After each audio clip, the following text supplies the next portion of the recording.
And then you get the right tip. Greetings, everyone, and welcome to SNI. Starting for the first time today, right now, and we totally Sean's back. didn't broadcast. I can't hear him here in the hangout. 15 minutes before. Excellent. Can you hear him? Working as intended.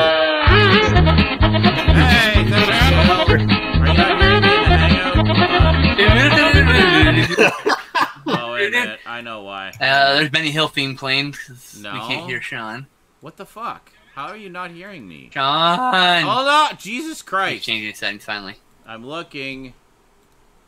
I'm trying. So change it off of the settings and change it back on. That's, yeah. Hello? Can you hear me? Okay. I was like, yeah, it's like that. Then that's what he's doing. I don't know. Oh yeah, weird. I don't know why I did that. Oh, maybe because I reset the camera. It always fucks it up when I reset the camera. Yep. Anyway, this is the real start of SNI. We tried to start it a few minutes ago, but everything was just diarrheaing all over itself. So I'll put that up as an outtake, and then this is the real show here, folks. You should what you should do is release it as SNI with no other. Just this week's SNI. And it's like 10 minutes long. An hour later, post. But just fuck with people. Well, yeah, I could export them both at the same time, and it would take that long for the longer one to show up anyway. So perfect. Yeah. Perfect. Don't even leave it the same. Is it working now, everybody? Yes. Oh my God, Drum Mike says now it's only streaming at 1080p. Well, fucking deal with it. I'm sorry. I can't help you with that. I am on auto. If you choose auto, it will lower your settings automatically if you need be. If it can. Okay. Yeah. So if you set it, change it back to auto anyway. Yeah.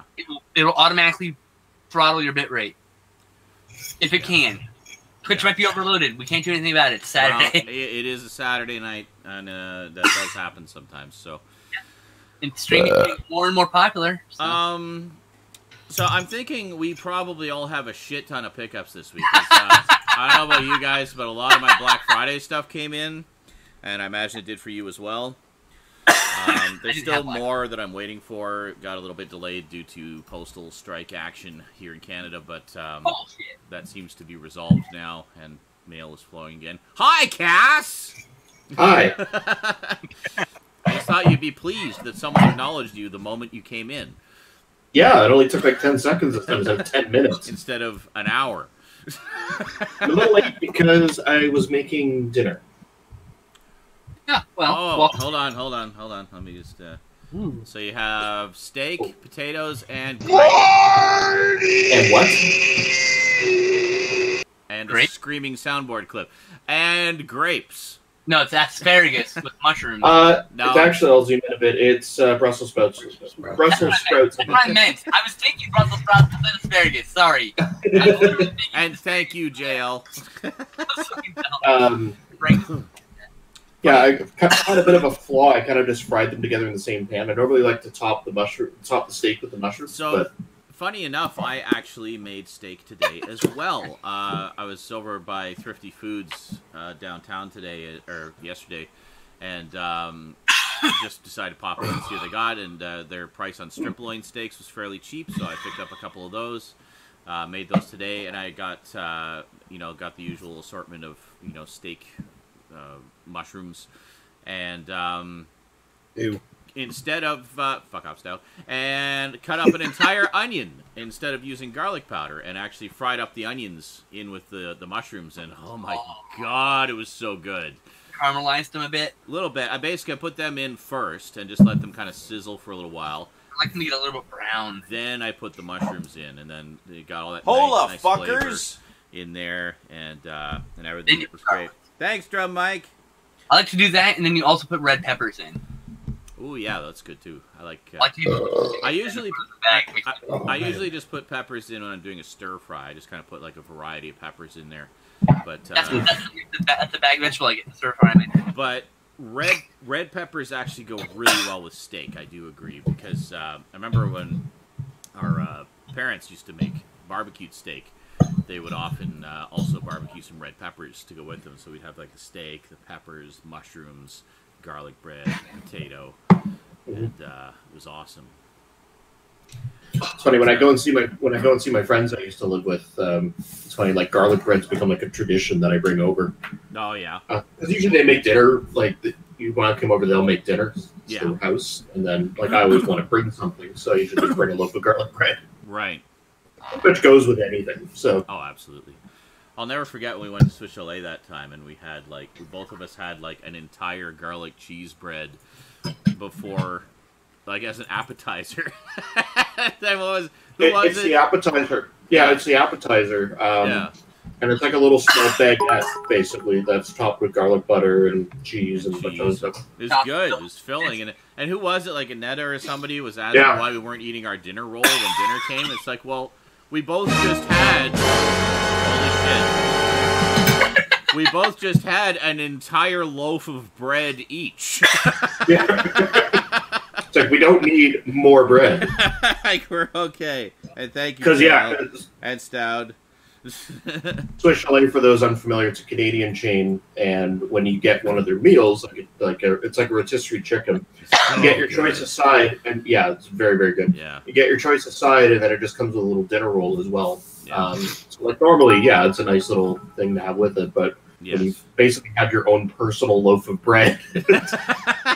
Like normally, people would get a garlic cheese bread thing to share, but Cass and I love garlic cheese bread, so we both got our own full entire garlic cheese bread, and I did that with an order of breadsticks at fucking Olive Garden. So good.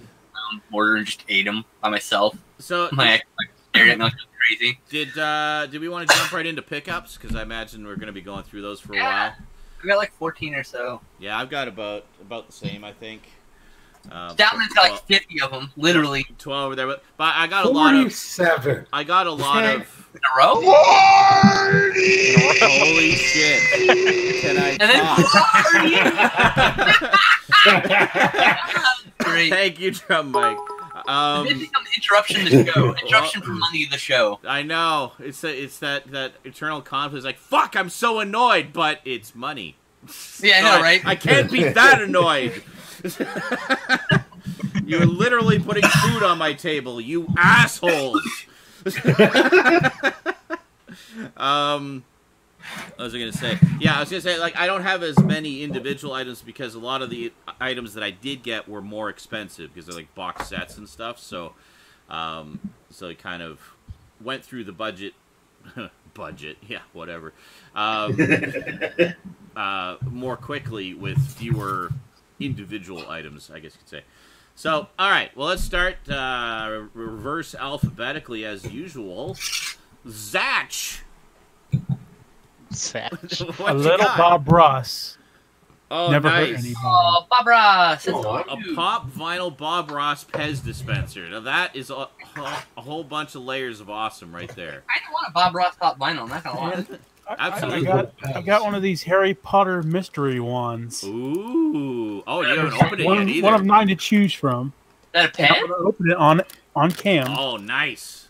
Which one will it be? What? The mystery Pez? No, it's a mystery wand. Mystery Oh, wand. mystery wand. Yeah. Okay. Sorry, I just wanted a clarification. I was like, that's weird. No. Mystery wand is weird too. But that's So you said there's one of 9 that it can be? Yep. Okay. And I got... What the fuck? I want a couple of those.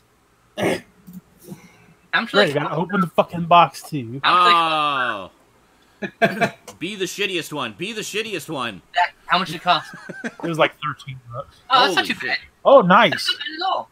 I was expecting like 25. I got a Death Eater wand. Oh, Yeah! nice. That would fit right Hey, up so- to that perfectly. That's pretty awesome. Oh, Oh, good basically for you have you. 9 to pick. 9, basically. Does 5 my from. one vibrate? I mean, Nice. what? I'm sorry. Thorny. Yeah, I will For shove it up her my ass pleasure. later. I meant to prove.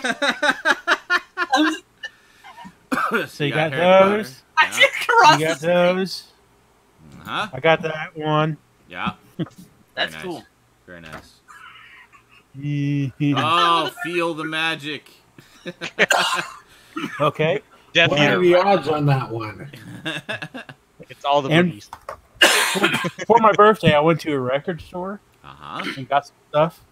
I got this song on 45, I Love You by Climax Blues Band. Okay.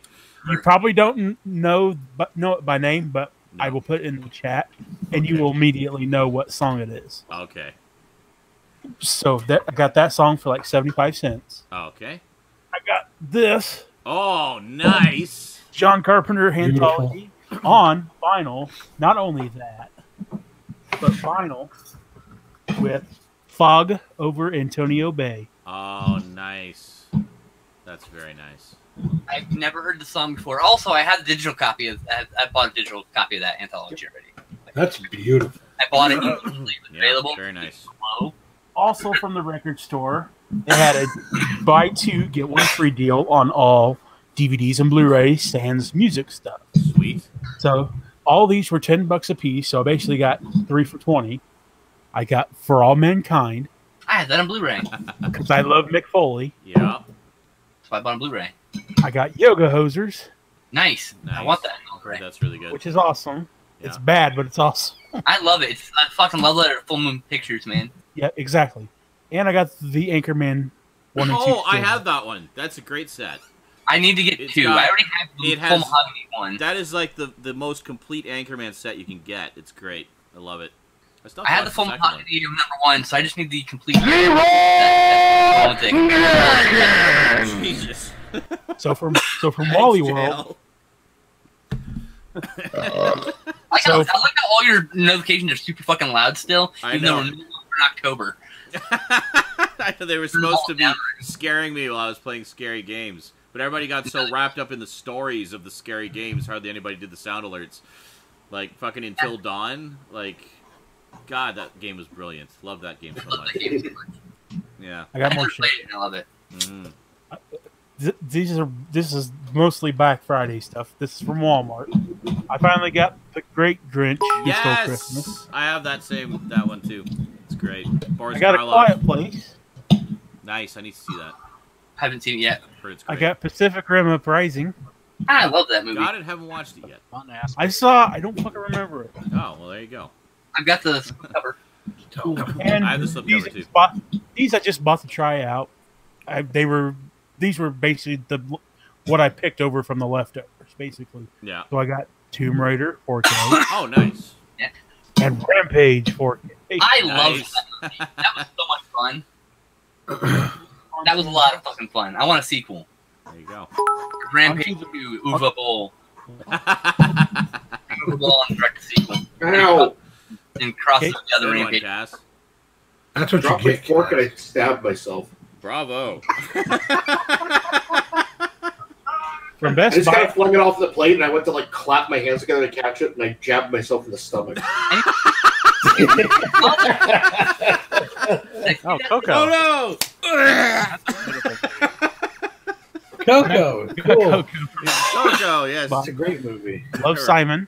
Love I Simon. haven't seen it. Ready Player One on regular Blu-ray because I plan on picking up the 3D edition at some point. That doesn't come with the regular Blu-ray or DVD. No. Love that movie. Are you sure? I thought I had the 3D edition. You have a Swear- different country also. Oh, that's true. Yes. Yeah. And You live When in I- another country. Slight differences. something I can't wait to sometimes. check out on 4K.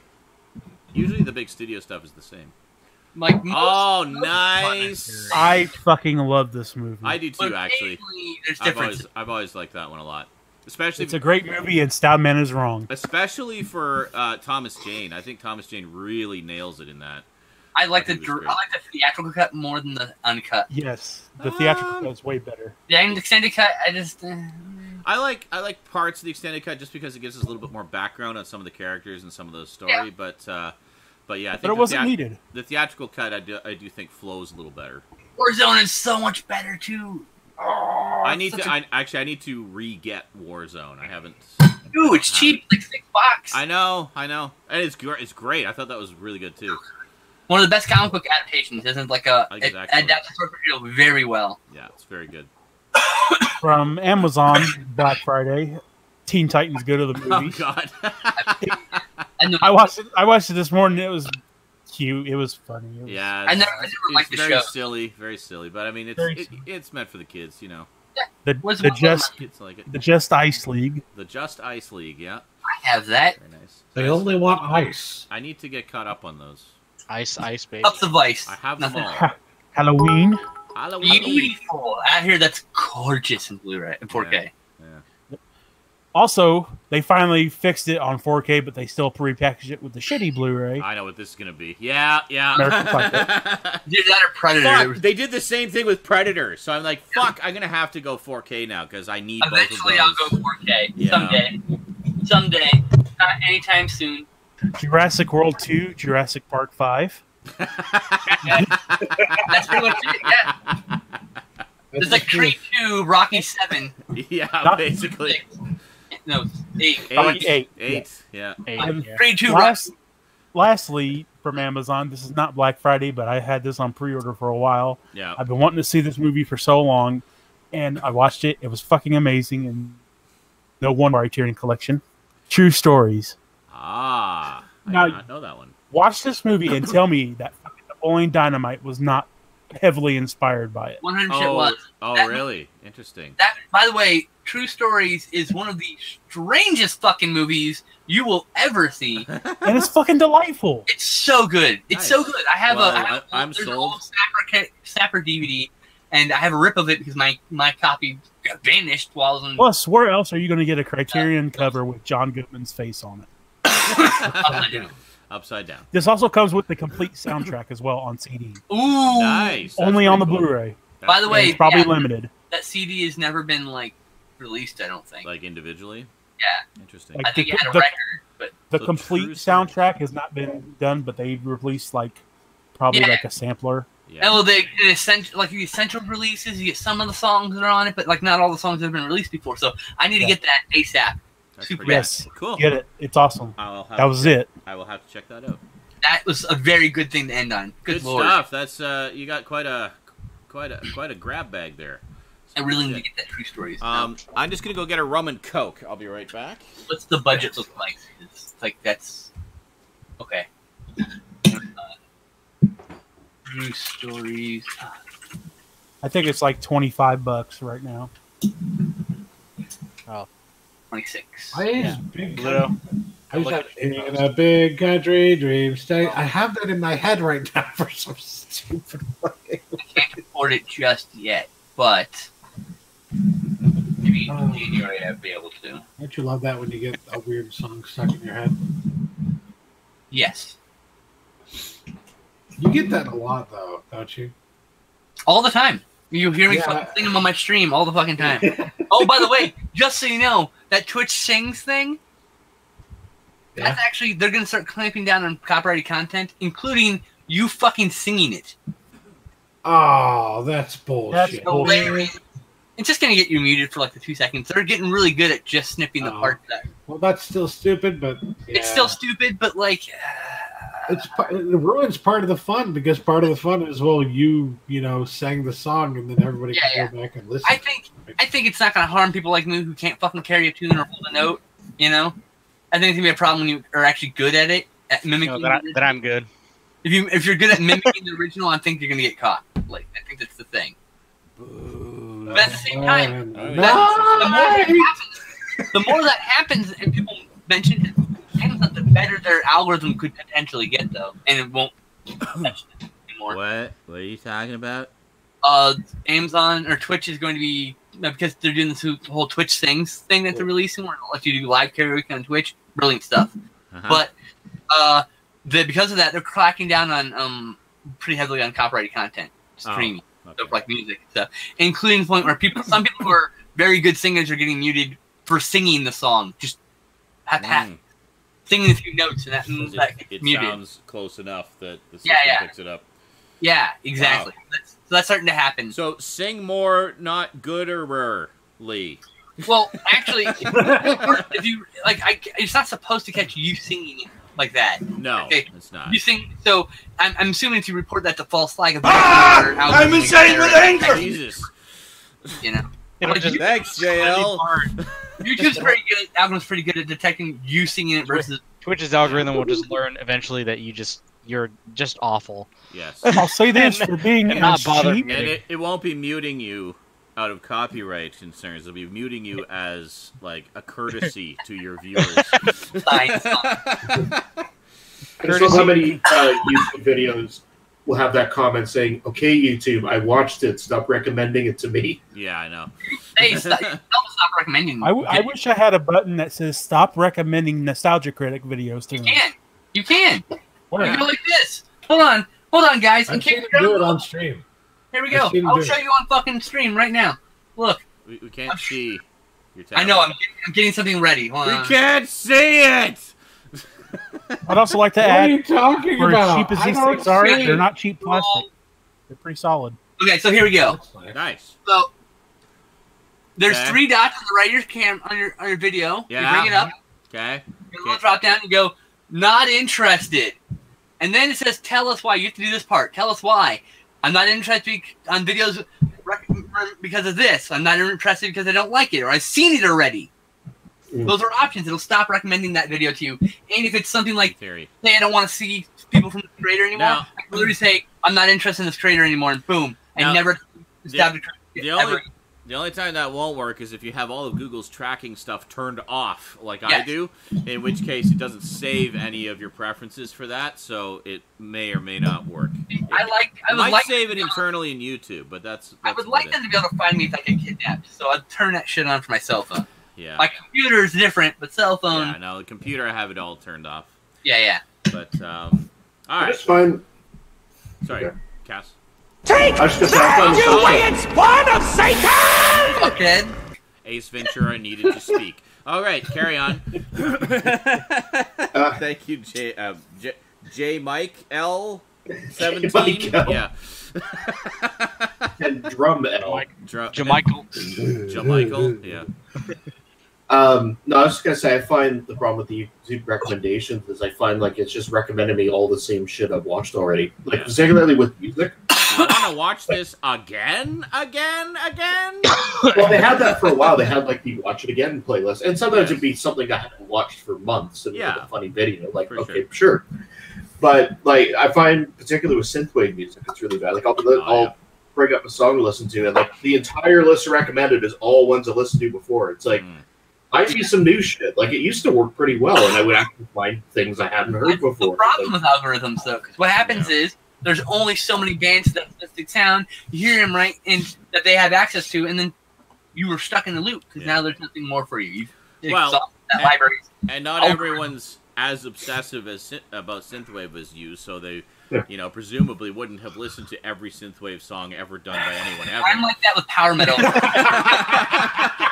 So I think the problem is, Cass, there is literally no new synthwave songs that you haven't already heard. Well, that's not but if that were true with the YouTube algorithm, that's when they start giving you the portals to the weird side. Like that's right. Whoa! Kid who died and went to heven, and here's what he saw when he was 9 years old. It's like, well, we're out of synthwave music, so how about zit popping videos?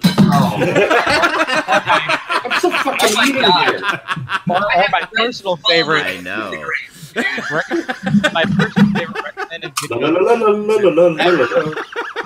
I think I still have a picture of it, actually. It is the most hilarious YouTube video that YouTube has ever recommended to me, and it was a title. It just said, "Look what came out of my vagina." Wow! Why? And it was a clip from that show. I was pregnant. I didn't know it.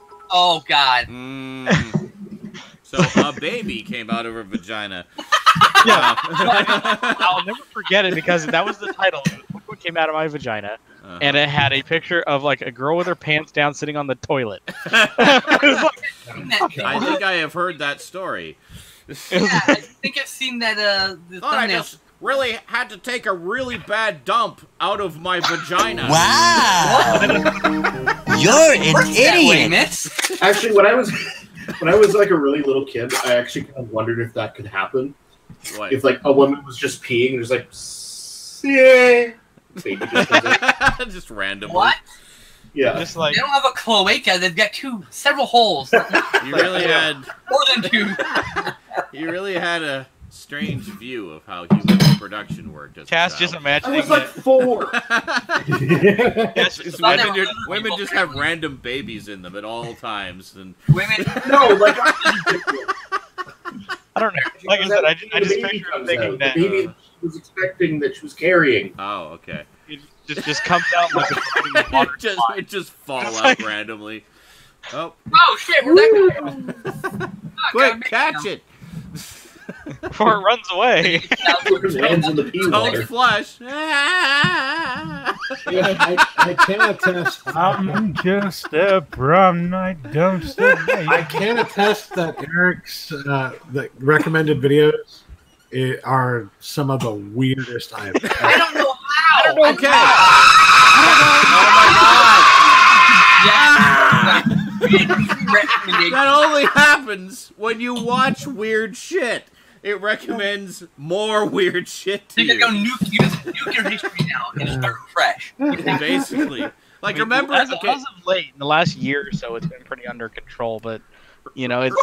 Remember what happened with me, like, a few years ago, where it just kept... I watched, like, one video about some stillborn baby, and I just got recommended thousands of dead baby videos, and I'm like... What the fuck, YouTube? No, I don't want watched one, and it was very sad. And now you think that's what I'm into. It's like, oh yeah, give me all them dead babies. Those baby alive, so that was fucked up. What I said, it's like the YouTube algorithm is actually just like napping most of the time, and then the one time it wakes up is the one time it's like, oh, this is what you like now, okay. Oh, you just love those dead babies. Okay, well, I got some vids for you. Well, actually, you know what's similar? Someone will send you a link as a joke. You click on it, and you're like, oh my god, why? Yeah, exactly. Well, they'll send you that link, and then you'll know it's like, ah, fuck, now I'm going to get recommended these, like, forever. No, Pinterest is terrible for that, actually, too. Pretty much do that, but he'll send you a mysterious Amazon link. You'll click on it. It's 55 fucking ounce gallon of barrel of lube. You're like, son of a... Or 55 gallon. So then it'll show up like a cock sleeve or something based on your browsing history. Yeah. Days fucking Amazon search. And you'll get emails recommending like all the cock sleeves in the world and anal lube. Send me a link to the 55 gallon of sexual lubricant, right? A week later type in man thing looking for fucking comics and get a goddamn dildo. I'm like, no! Man thing, yes. Pinterest is really bad for that too. Big Shark Lube, man thing. Oh yeah, we got some recommendations for you. What, Cass? I was gonna say Pinterest is really bad for that too. Like the one time and it'll completely overhaul your recommendations. Like I pretty much only use it for recipes. Like I have a couple of boards where I save recipe ideas and stuff like that. One time, I think somebody sent me the it was like the list of songs that are awkward to strip to or something like that. And okay, it was amusing, like whatever. And now suddenly everything, like a third of the recommendations are things to do with sex. I open up Pinterest, and literally on the front page it was like recipe, and then 8 things you must do after sex, and it was a cartoon of a woman with holding a blow dryer up her vagina. Recipes for Alabama Hot Pockets and chocolate pies. No! Thank you, Duncan. So, I'm just going to take a shot here to broken recommendation algorithms on social media. Cheers. I can't even go to fucking Instagram anymore because like I look at one hot anime chick, and now I get every fucking porn, every fucking porn. That's not so bad. It happened to me. No, but I'm saying like it's not where I go to Instagram for. I'm looking for toy pictures, not fucking sex toy pictures. Goddamn, what guy knows? Damn it! It's like, ooh, waifu pillows, awesome. Goddamn, Elsa Gate. Like, yes, I'm interested in this. No, I can't afford it. So move along. Come on now. $5,000 waifu pillows, awesome. Very rare. Yeah. I'm still waiting for the Nicolas Cage. Oh, I know. That's there's a market for everything if you know how to reach your audience. Stoud, pickups. So I'll start things off. He has a one or two. I got. Wait a minute. Before you start there, why do you have an entire loaf of bread next to you there? Well, you see, this is my sandwich bread. I use it to make sandwiches throughout the week. But it's just Like bread. From your computer here? Oh, okay. I see. Gotcha. So you got the fixins in the here's fridge. some cereal right here. Yeah. Oh. Wow, you just got it all figured out there, man. That's awesome. So have you got like ham and lettuce and stuff in the fridge there? Yeah, well, not Mayo? lettuce, but No. yeah. No lettuce. Wait a minute. You're the one who's always getting on my case whenever I don't have lettuce in my Until sandwiches. every head of lettuce had E. coli on it. Okay. Oh, One type of lettuce. gotcha. You called all fucking lettuce. That's a classic Stout answer right there, ladies and gentlemen. It's like romaine is bad. Like, no, all lettuce. Oh my God! It made me so sad. People are coming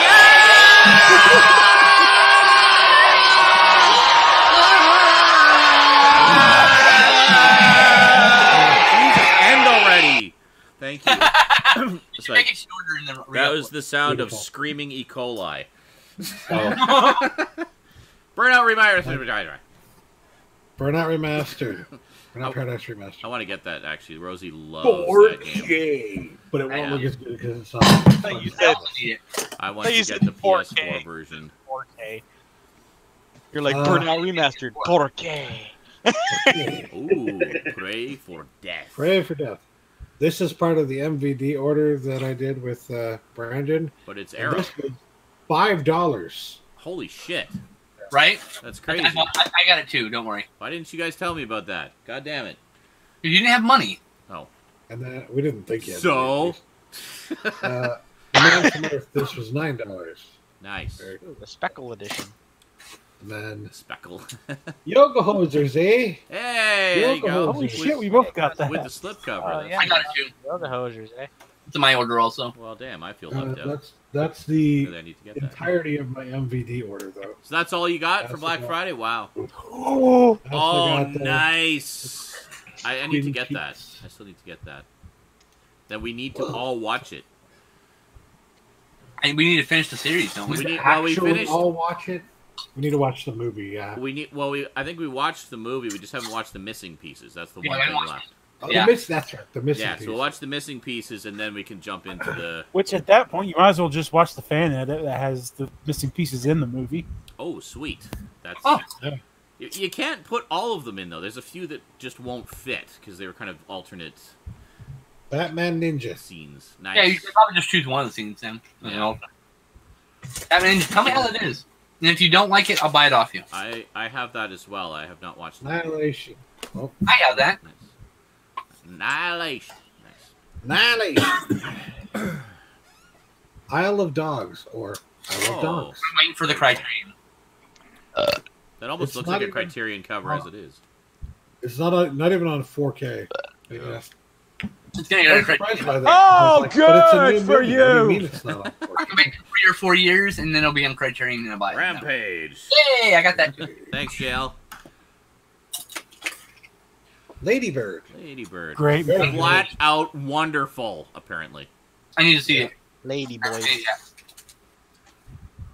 Murder on the Orient Express, Ooh, which I nice. accidentally bought. I love that 3 of. movie. I want to get that. You should have got the 4K on that. That was shot on film. I Well, there you go. also have that. Dollars on I Blu-ray. bought one of his extra copies. Paddington 2. Best prison movie since The Shawshank Redemption. I really need to see that What movie. the f- Paddington 2? Yes! I'm fucking serious. Okay, then. He goes to prison in that movie. Was not Oh my god, I expecting. really need to see that now. Ah, Ghost Ghost in the Shell. Shell. I need to get that. I still have to watch that. I've had it on Blu-ray for ages. If you've seen all the I wanna stuff, see you that. know the parts. Yeah. Oh, I know. I've seen the trailers, and I could tell. Like, okay, That said that's hidden from this. fuckers. That's from this. I'm like, Nope. no, Eh. hidden figures. Edward Scissorhands. Nice. This Meh, is the new edition, right? I've got. Meh. I think I have the 10th anniversary edition, or 15th anniversary. Some anniversary edition. Lego Ninjago. Oh, nice. That was I alright. haven't seen I've it seen yet. that tons of times, and I've yet to see it. The Wall. The Wall. that's a Michael Bay movie, isn't it? Not Pink Floyd's. Insidious. Insidious. I had not seen that yet. I enjoyed Me that. neither. I liked it. Been waiting for it to drop in price, and it just would not until. Yeah, I paid full price for it. Spectre. Oh, what? You just got Spectre? Holy shit. Mind you, I've had it for ages, but I haven't watched it. So. Red Sparrow. Red Sparrow. Nice. Super Troopers 2. Need to get that. Yeah, love the first one. The Dark Tower. That was just one. I've heard it's the best adaptation of Stephen King ever. It's just a really disappointing movie. And Assassin's Creed, which is actually a pretty good movie. Cool. Hey, I heard it was actually pretty good. Like, pretty good, decent adaptation. Dude, I got it for $10 in the book, so like I was like, all right. Well, I didn't get it. As for 4K, yes, like there's a lot of 4K here. Okay. Ant-Man and the Wasp. Oh, nice. Oh, nice. That's actually a nice slipcover. Better than the regular one. Well, what's really cool about it, I didn't realize until I got it, was they actually have like the letters embossed on. Oh, it's lenticular too. I didn't realize. So it's mine. Mine's embossed also. That's pretty cool. Mine's a regular Blu-ray though. I'm getting the 3D one soon. That's lenticular. Nice. And then Avengers Infinity War. Nice. That was so good. And then I got, let's see here. I got First Blood. Nice. I almost got that. I should have. First Blood Part 2. Great movie. Also great There movie. you go. Got all the good Rambo films. Yeah. And the last one was good. Rambo helps the Taliban. Rambo is good. Really good. Yeah, the first Rambo was great, and the last Rambo was great. I know the third one is on everybody's. Delirium. The third one's bad. Oh, I already had this on Blu-ray, but it was $8 to get the 4K, so I was like, It's all right. That movie was good. Fuck white people. I liked it, sort of. I had a few issues with it, but I didn't love it as much as I thought I would. That one I fucking love. That is such a great movie. $8, I love Delirium, by the way. God damn, I love Ex Machina so much. I've watched it like 4 times. That's a good one, too. John Wick. I need to see the John Wicks. Yeah, they're good movies. Very good movies. That's what I've heard, yeah. Halloween. Halloween. Nice. Yeah, that one's crap. Can't say that with a straight face. 3 billboards. I have 11 copies of that Halloween already. I don't have 11, but I do have a few. Ever seen that one? It's really hard to see, but yeah. 3 billboards outside Ebbing, Also Missouri. a great movie. Yeah. Yes. I'm actually quite interested in seeing that. Yeah, I just haven't seen. I've heard it's good. The Revenant. The Which Revenant. I I still need to see Blu-ray. that. That's a movie. AKA Leonardo DiCaprio gets butt fucked by a bear. No, he doesn't. Deadpool. Love it. So much fun. Yes, Martian. see the second one, Cass. Oh my I god. love the Marty. Martian Extended Edition. I swear the Blu-ray of that went out of print like instantly. I just snapped it up when it came out. I haven't seen it on the shelf anyway in like ages. Wow. I only see the regular edition. I had the extended cut already. I had bought both of them. I got someone sent me one of them, the regular one. I bought the American Psycho. Of course, Cass leaves as soon as I hold up American Psycho. Maybe I bought the one and someone sent me the extended. That is a movie Cass needs to see.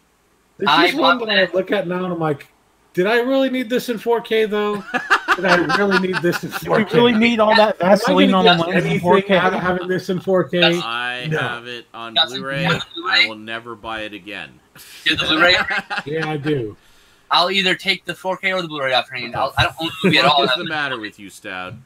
I don't give a shit. I don't own it at all. So. No, don't get me wrong. Jim Carrey is great as the Grinch. It's just the movie itself is very meh, I thought. I like the movie. You guys suck. Pacific Rim, beautiful. Love it.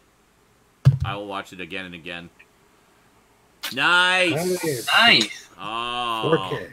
And hard. Is that box flimsy or hard? It's flimsy, but it's also got like a, what do you call it? Like matte? Matte finish. Yeah. Oh, matte finish. The slip covers of the first 2 were like that. Very kind of soft matte finish. That is. And then I got this beautiful thing Nice. here. There you go. Oh, God, I'm so upset about Predator 1. Oh, the remaster's only on 4K? Yeah. Yes, so upset by it. Yeah, Jurassic Park. That's pretty nice. Movies 1 through 4. That's a nice cover. I also got the 5th one, but it was out of print, or not out of print, out of stock. Yeah. So Waiting for it. Like Amazon has told me that it's going to arrive sometime between December 14th and January 3rd. Thanks, Prime. Love that 2-day shipping. The big manufacturer, chill. Oh, that's a good Independence Day. There you go. It was like $9, so I got it.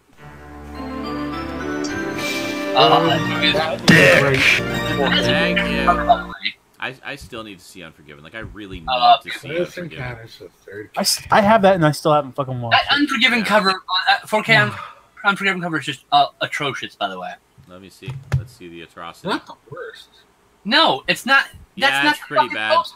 You know, and the thing is that... On Google image search right now and tell me that any one of those wouldn't have been better. Hold on. The thing is, the original movie poster and what you usually see on the cover, like this sort of, like quarter view from the side kind of thing where he's looking over his shoulder, that's way better and, like, more dramatic and, you know... Agree, 100%. Yeah. 10,000%. I really need to see Unforgiven. Everybody's told me it's amazing. The digital is a perfect cover. Is the cover that 4K should have had. Yeah. That picture. Yeah. Oh well. Well, that's instead, all. We just get snarling Clint. So fucking good. Is that everything, Stoud? Yep. Are you sure? I didn't feel like 47 things. You went through them really fast. I did. Okay. All right. I double checked. I looked around and like, is that it? Okay. Eric the Viking? Iceman apparently ordered an Amazon a movie and got an empty case this week. Red. So that's the thing that happens occasionally. Eric the Red? Yes. The Red Viking? Yeah. Who was a Viking? Excellent. So, I got some stuff. Yay! I like stuff. So, first thing I got some anime. Woo! Some anime. Some anime. Anime. The first one I picked up is the original OVA series from the creator Maru Oshii. Guy did Skycrawlers and Ghost in the Shell. Yes. I have Pat Labor. Oh, nice. I didn't know that was on Blu-ray. Sweet. Yeah, this is the original OVA, the 7 episodes. Sweet. I need to see that. I never saw it. I remember hearing about it like all the time. I've always been obsessed with the art. I love the art. I love what the back of the box. Like the back of the box perfectly explains what the show is. Backwards, it's Robotab. Law and Order plus giant robots. Well, I'm fucking sold. Law and Order plus giant robots. Sold. There you go. Fucking Sold. I need that now in my collection. Yeah. Officially. So, the next one here, I got... It was like, actually, sorry, just to interrupt for a sec. Like, the best description I heard of Lupin the Third was similar to that, said it's like James Bond meets the Marx Brothers. Oh. Yeah. Nice. I've never seen that either. I heard Lupin's it in James great. Bond and a big bowl of spaghetti, but that's okay. We should, if you've never seen any of Lupin, we should totally watch Castle of Cagliostro together at some point. It's a good, it's a good introduction. It's also a Hayao Miyazaki film. It's one of his first films. I could actually use a rewatch of it because honestly, the only thing I remember is the scene that you know that I remember. Oh, yeah. Yes. So it would be nice to actually exactly the scene you mean. Yeah. I was probably like 10 when you showed me, so it has been a while. Oh god, and I remember we both were just dying laughing during that part too. I don't know why when I just want to pop the cover Pat Labor up and just go dun dun dun dun dun. I understood that reference. Ha. The next one I got here is Rurouni Kenshin, the new Kyoto arc. Ooh, nice. Never So been a fan. this is, from what I understand, it's pretty much it's the show just with nicer animation. Nice.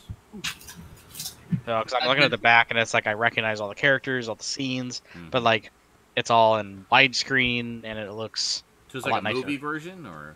Yeah, almost. Or is it a miniseries? I'm not entirely sure. Oh, it's the 2-part OVA. Never mind. Oh, okay. Probably should read the back of the box. That might actually help there. Major Matoko says if Castle of Cagliostro viewing is open to Twitch users, then I am game. Yeah, we can do it as a group viewing. Absolutely. Oh yeah. I don't see why not. I'd love to do it. It's pretty widely available. I mean, you know, it's had I don't know how many releases. It's probably streaming somewhere. So from this next one, released by Sentai Filmworks, replaces my bootleg that I have, which I'm gonna keep and like, because it's actually a really damn good bootleg. Mm-hmm. That is Big O, the complete collection. Oh, finally an official one, eh? Yeah. Well, I mean, this official's been out for a little while. Okay. But it's been out of print, and this set goes for about almost $60. Oh, I guess you got a deal on it. Yeah, I got it for $18. Holy shit! Nice. Yeah. Yeah, because I remember that's why you got the bootleg originally, was because I was not going to be paying fucking $60 for this. Yeah. Well, so it's what, like 12 episodes total or something like that? It's not that long. Season 1 and 2. I don't know how many episodes are total. I remember that came out. I remember seeing the laser discs for that around, and I always wanted to grab it, but I never did. So it looked really good. There are 26 episodes. Oh, okay. That's a decent length. Yeah, that's across both seasons, so it's 12 episodes. Yeah. Or so like per season. Trigun, Cowboy Bebop. Yeah, it's one of those new ones. So there's those. This is 3 of 4 things I order from Sentai Filmworks. 1 is delayed in shipping for some unknown reason. Gotcha. So. Yeah, I've got it on Amazon like that, just kind of in limbo. The next one here, I picked it up because I found it for $74, and it was inspired by you, Sean, actually. Oh. Batman. Yes! Oh, dude. So good. Yeah. I found a guy had it used on Amazon. It was $74. I have watched 6 of the 10 discs. I just ordered the standard edition. The first disc, and I have never seen this show look that good. I know, right? Isn't it amazing? I didn't know. Floored. I knew nothing about this set, so opening this set up and looking at what's inside, yeah, well, it was a complete mystery to me. Like I said, okay. Those art cards, by the way. Yes, they're all lenticular. The lenticulars. Yeah. Oh my god, I did not expect those. Those are awesome. Like I've seen lenticulars in other sets before, and it's just like, oh yeah, cool, like an arm moves, or something like that. But no, it's like it just makes those scenes like pop, like total 3D. Yeah, it's like it's amazing. It's like like they're kind of doing this motion in most of them, but it's like good for you. Depth. Yeah, and it's fucking amazing. Yeah, no, it's great. So. Yeah, I've really been enjoying that set. I also recommend listening to the commentaries too. The commentaries are a lot of fun. Yeah, I noticed that each episode has its own like set of special features. Yes. Yeah. I thought that was kind of cool that you can like go in and turn them on, turn them off. Yep. That kind of thing. It's a very well organized set, and like what I've been doing is I'll just put a disc on, and just kind of multitask. I'll just leave it running. So I've been literally sitting and I'll watch like what is it? The first 4 discs have like 13 episodes a piece on it, or 5 discs I think. So I'll just watch all 13 episodes on that disc in like one 4.5 hour go. Yeah. While I'm doing other stuff. It's been great. I've been popping them on while laying in bed. Yeah. Just chilling, watching. So see, like good. I can go back and being a kid when it was first on, and watching in my 20s, and just or 20. I was exactly 20. And looking at it now and being like, what I'm looking at now is miles better quality than anything I've ever seen of this show ever. Oh, I know. Like this is the best it's ever looked. Yeah, I know. Like I did not know it could get this clean. Yeah. No, it looks fantastic. I mean, like the detail and everything is just beautiful. Like this is one of those shows where you could easily, if someone did not know that there was an animated Batman from the 90s, yeah, that you could show them this and they would swear it was animated this year. Yeah, other than the aspect ratio, like that's really the only. Oh yeah, minus the 4:3, obviously. But it is one of the quintessential depiction of Batman outside of comic. Oh my god, yes, absolutely. It is the best representation ever put to celluloid of Batman currently. Absolutely, 100% agree. And I don't think anything will ever come close to it ever again. I don't think so, no. Well, and all the subsequent versions have been sort of reinterpretations of one kind or another. I mean, they've never captured the same, like, just perfectly distilled essence of Batman in any animated series that's followed as they did with that one. I mean, it's just... Not in the live-action movies, not anything. No, nothing. No, they really haven't. Like, it truly is the definitive adaptation. It was... So good. It was this right here. It premiered in prime time, if I remember correctly. Yeah. on It was this right here is what cemented this as what I would consider like every generation has like their Batman. Hold on a second. Everywhere. JL, I don't know what you're asking me. Duncan Large never saw it. Time for a grouping. Saw what? Terminator Genocide. Terminator what? I don't know. Terminator Genesis. Talking about something else. No. Or like Batman. Well, we're not gonna do a group viewing of all 109 episodes of Batman. Like maybe, you know, no, in one sitting. In one sitting. That actually, you know what? I'll put it this way: if you need to raise money, that would be an awesome way to do it. Yes, maybe. Oh yeah, if we're doing a fundraiser, we should do that. Possibly. We'll just watch like here. Let's watch disc 1, 13 episodes back to back. Go. We'll all just talk about Batman the whole time. Exactly. Yeah. So that's a possibility, but don't ask us when or if because I'm not committing to anything. It's just saying anything is possible. Look, don't bug me forever about it. We're highly susceptible artists. We don't ask us when to do things. We'll just do it when we feel like it. Yeah. See, I actually left my book out just to keep the discs accessible. I'm probably going to set the box aside somewhere and just leave the book out on the shelf. I was just going to say this right here is that's just sexy. Oh, it's so classy. I love it. Yeah. And the book is, I mean, it's very well organized. Just clearly lists what's on each disc, what extras are there. Oh, I know. Yeah, I totally love this. Everything. This is kind of like little letter from Bruce Timm. Yeah, it's very nice. Yeah. Page layout showing you what's on each disc. Oh, it's great. The only complaint I have is the discs are kind of hard to get out. It can be. I usually check for fingerprints after because inevitably there's a greasy fingerprint on it after I pull the disc out. Because you touch it with your greasy dick meters. Leave the greasy fingerprint on and probably re-retro it. Again, like I said, I knew nothing about what came in this set. Yeah. I didn't look it up. I didn't research it at all. I'm pretty sure it carries over all the extras from the DVDs, and I think it has a few new things on it as well. Yeah.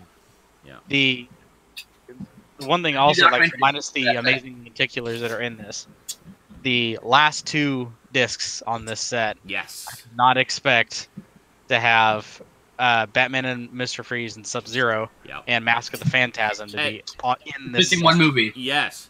And look at that Sub-Zero disc. The other thing it has as a bonus on there is every single Mr. Freeze episode from the animated series. So it's literally a disc that gives you the entire Mr. Freeze saga from the animated series. In chronological order. That's right. The only thing that's missing is Mystery of the Batwoman.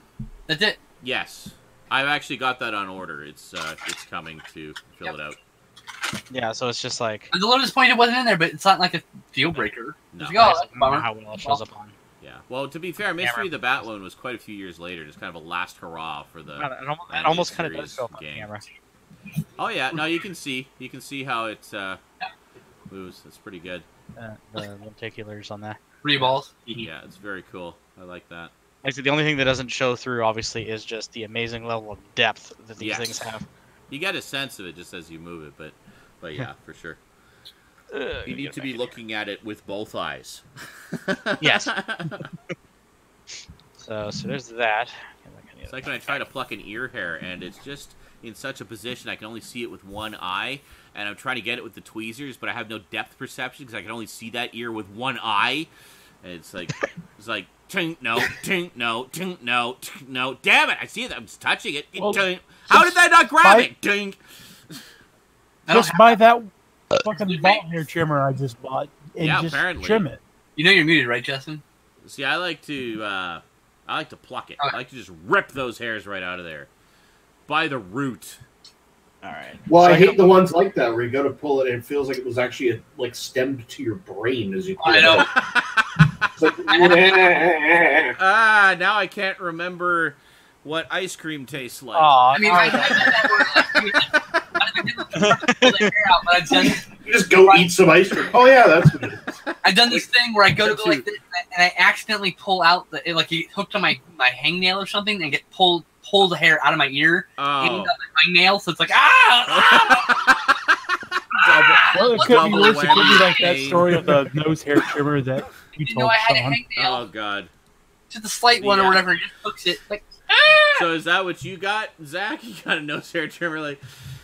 No. See, the nose hair trimmer in that story that Zach. How did we get to a conversation about fucking nose hair trimmer? It was one that my dad got. It wasn't an electric trimmer like they have now. It was basically one where it had all these little holes, like a screen, I guess. So you stick it up your nose, and then inside it was like this sort of cylinder of blades that would slice through the screen. So all the nose hairs would go into the screen, and then the blades would. You'd pull the plunger and the blades would slice off the hairs. So it was like just slice off all of your nose hairs simultaneously, giving you nice, non-long-haired nose hairs in your nostril. So my dad goes, he's like, okay, I'm going to try this thing out. So he shoves it up. Keep going. So he shoves it up his nose, and he pulls the plunger. And the blade does not slice through the hairs. It actually clamps on and locks onto every single hair in his nostril. And he couldn't unplunge it, so his only option was to rip the trimmer out of it. No. So just imagine ripping out every single hair in your nostril simultaneously. Well, it worked. Oh, that's horrible. Oh my god. And I can only imagine you get that, like, your eyes are, like, involuntarily watering for the for like an hour. And you don't understand. I get this reaction like if I watch videos, those videos of people like walking on the edge of buildings. Oh like, god, yeah. I get like sweaty palms. Yeah. Oh my god. No. Here's the thing, though. Here's the thing. I am sufficiently OCD that if it happened to me, I wouldn't be able to handle the fact that now my other nostril is full of hair while the other one is clear. It's like, fuck it, up the other one. Just imagine you just wincing at the machine. You're like, I have to do this again. I have to do this. So Batman, everybody. Yes. So anyway, Batman. Nose hairs and Batman. We went from Batman to nose hairs. Cheers to the nose hair trimmer that my dad bought that day. Yeah, so I do have one more awesome item here. It's got a flappy bit.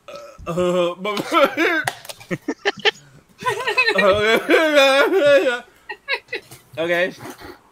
I hate when you go to drink this case and you realize you haven't done the next part, and so you're like, oh, it's just more booze. Oh god. No. So it has a flappy part. Cool. I like flappy parts. So this next one has a flappy part. Uh-huh. And it's Game of Thrones. Oh yeah, you showed that last week. No, I didn't. I just got it this week. What the fuck? You totally showed it last week.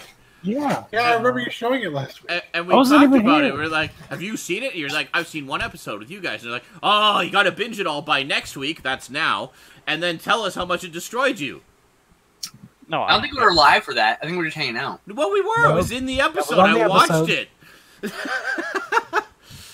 I thought we were just hanging out. It's on video. You don't need to trust us. You can go and see for yourself. Sure. I just don't remember. Nope, you're full of shit. Are you sure that booze isn't already kicked in? I'm the only one drinking. They all remember it too. What is this Mandela effect bullshit? You say booze is a dildo effect bullshit? What? Mandela, I'm sorry, I heard that too. Effect. Language I heard that too, so I'm just saying. That damn dildo effect. I said, what is Eric this looks so Mandela sad now. bullshit? No, I mean, I'm just honestly trying to remember if I showed it last week. See what happens, You Eric. 100% did. See what I happens swear. when you find I straight swear. I was going to say, because I got this. I bought this Thanksgiving night, which was Thursday. Yeah. And then I didn't get it until Sunday. It didn't show up until Sunday afternoon. Well, I don't know. So somehow I could not have shown it on SNI because I didn't fucking have it. Did I find the video and show it? I might have. Bitch, I'm timestamping this. Hold on. I'm gonna get it.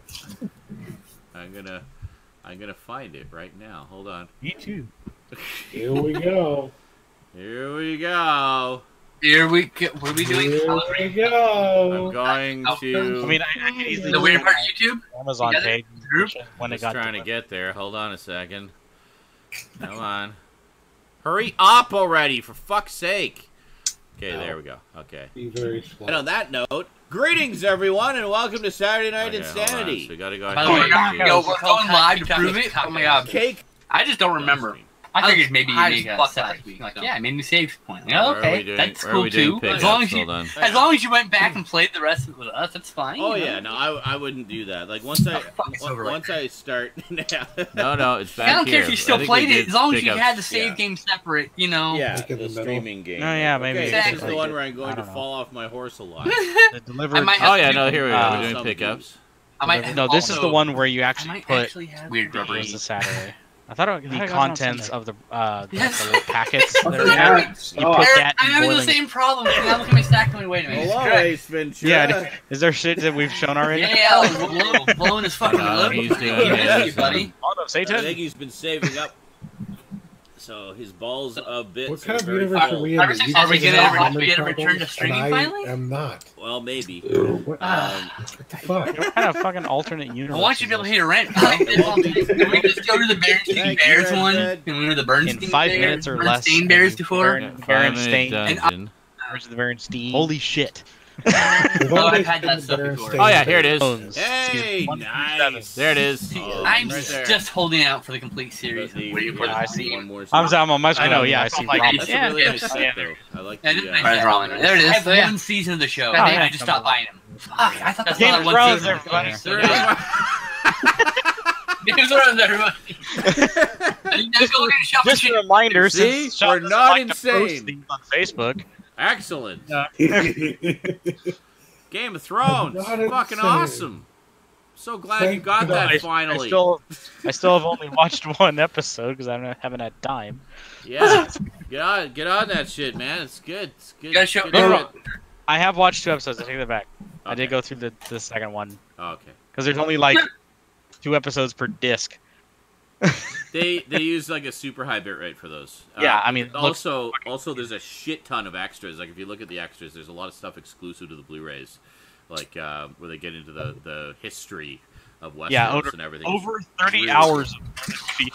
Oh yeah, it's like another 3 seasons worth of stuff just for the extras. They're actually going to be making a new series based off all that shit, too. I know. They already Pretty announced awesome. that they're working on it. They're starting on it. So Awesome. Can't wait. hopefully launch it. There's a shit ton of like ancient history they can go into with that too. Like there's That's a what I'm lot- hoping they do with Lord of the Rings on there's so much history in that They world. get into the old days, Yes. like the first reign of Sauron, the all the stuff in the Silmarillion and everything. Yes. Yes. What the whole fucking history of Middle Earth? Like was that 18-volume set that Christopher Tolkien did based on his father's notes? That's not entirely canon by many fans. No, I'm And- sure it is, and I'm sure there's some contradictory stuff in there, But there's like a 3-volume set with just his notes. But there's That's all. enough. There's enough there that you can, extrapolate. Well, yeah, I from mean, it. I think Christopher is the executor of the estate, so I think it. Yeah, he's been like the what- guy in charge of all of it. Yeah. Yeah, I think his signature would be adapted along with his father. Yeah. D large win. You showed that twice to rub it in, didn't you? That's right. It was all part of his mad plan. Yes, You better fucking be careful. You'll show it again next week, fuckers. I know. It's I don't- become hey, like Don't Hey. mess with me. I will start showing Jackie Chan sets to crash the fucking stream. it's like with me. It's like, and I got Van Helsing and Vampire Circus. Like it goes to start pulling things off of my shelf. Like, look what I got. That's pretty much what I have to do. Is I never have to take that. I got Fable 3. Peggle 2. JL says he's My pickups are jealous. just like I bought this lamp. I I like got it. the JL Sorcerer's says he's jealous Apprentice. that you got the Batman set. All right. I have this mostly used. Yeah, this for a was- speed stick. Minus Game of Thrones. This was the big one. Yeah, no, that's a great set. It's I have honey I've cough. been loving it. I forgot just how well written that show is too. Like it's really been a treat going back to it. And I'm at a point now where I'm starting to see episodes I've never seen before. Like I know there's a bunch in the later part of the series I've never actually seen. Same. I had apparently never ever seen the very first episode until now. Oh, on Leather Wings, really? Oh, yeah, it's such a good episode too. I knew who that character was, and I kind of knew the story already, but I had never seen the actual episode.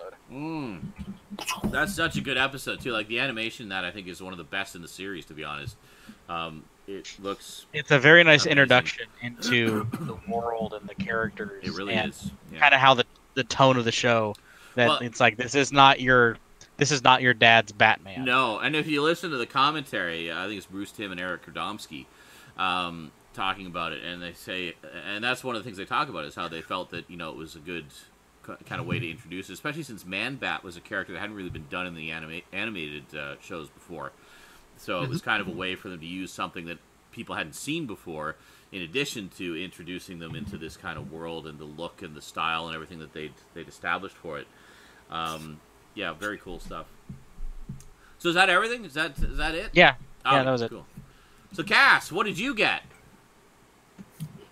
Right as I take a bite of chips. I catch you just as you're shoving things in your mouth. Yes.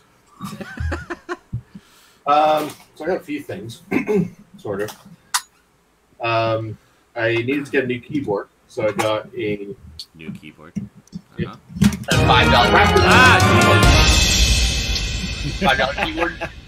Holy like crap! $10 or something like Thanks, $10. Major Matoko, for tipping $10 trillion US, apparently. Yeah, it's a Logitech K120. I've owned it before. The one I had before, one little feet broke off it. It's actually, honestly, just cheaper just to get a new keyboard than to replace the foot. Yeah, for sure.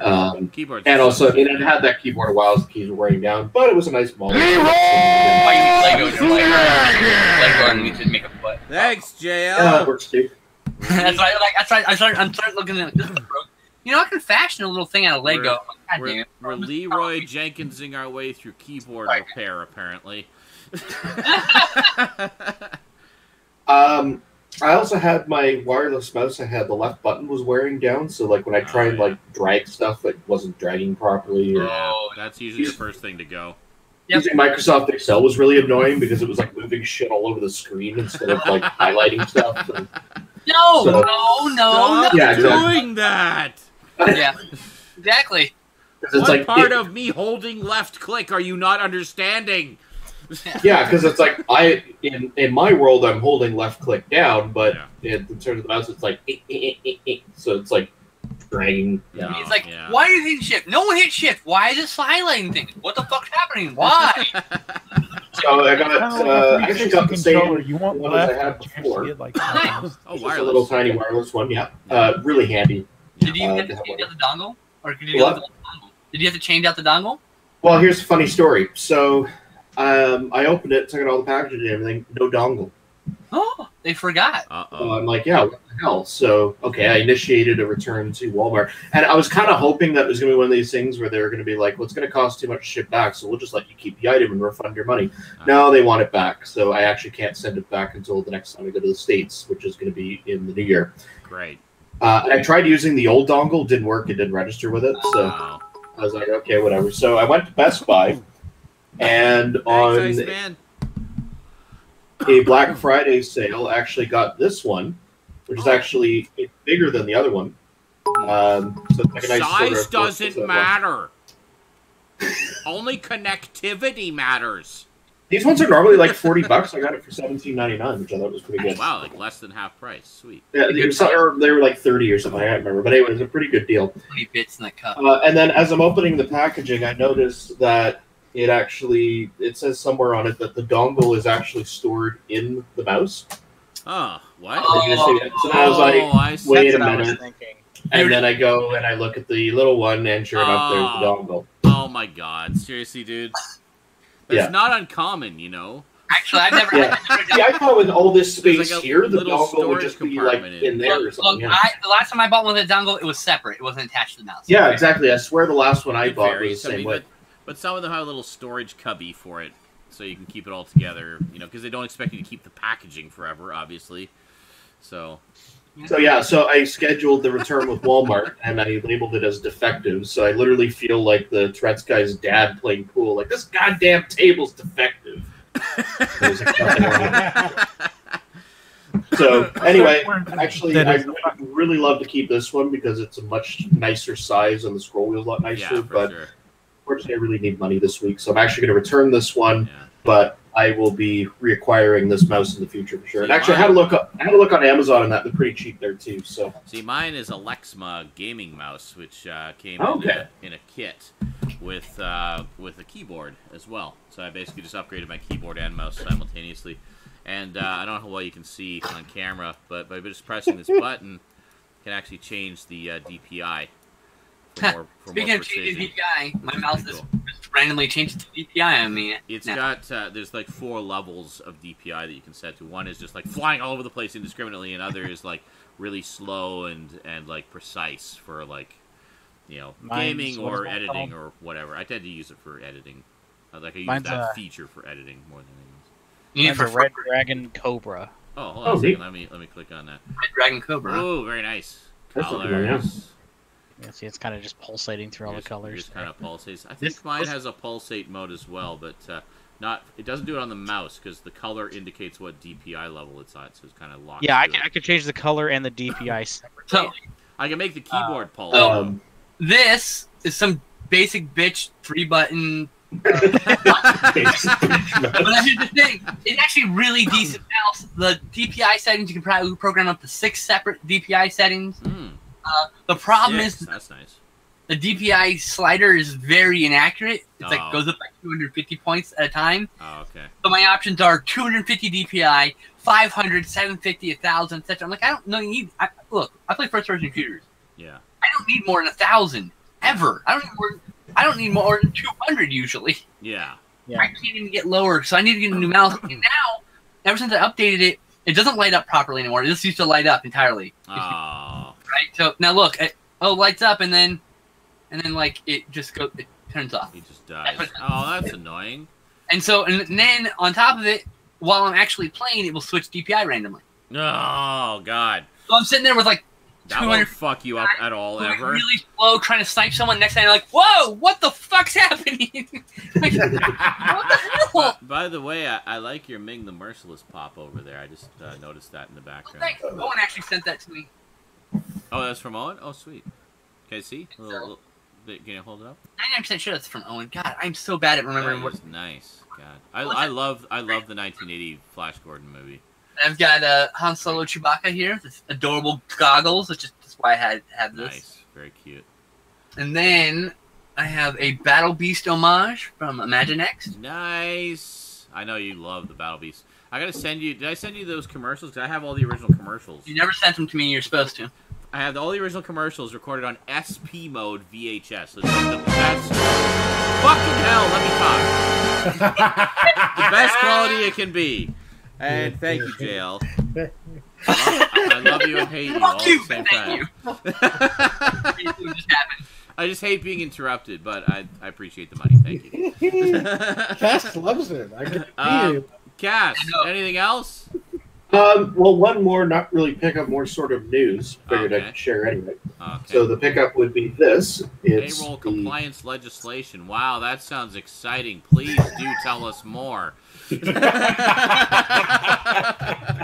Oh, okay. Oh, God. No, it's a joke! So, Skinslip, what comics did you get? In Canada, there are many legislative sources that payroll practitioners must comply with. No, okay, anyway. What it is. Why don't we have the mute button anymore? Damn it, Google. I know, right? The Cass Reads Payroll Legislation episode. Oh, God. No. Hey, one of those ones Damn it, I was literally being bored to death. I was just imagining text chat. Oh my God! This is worse than Bogon poetry. I'm imagining the text chat.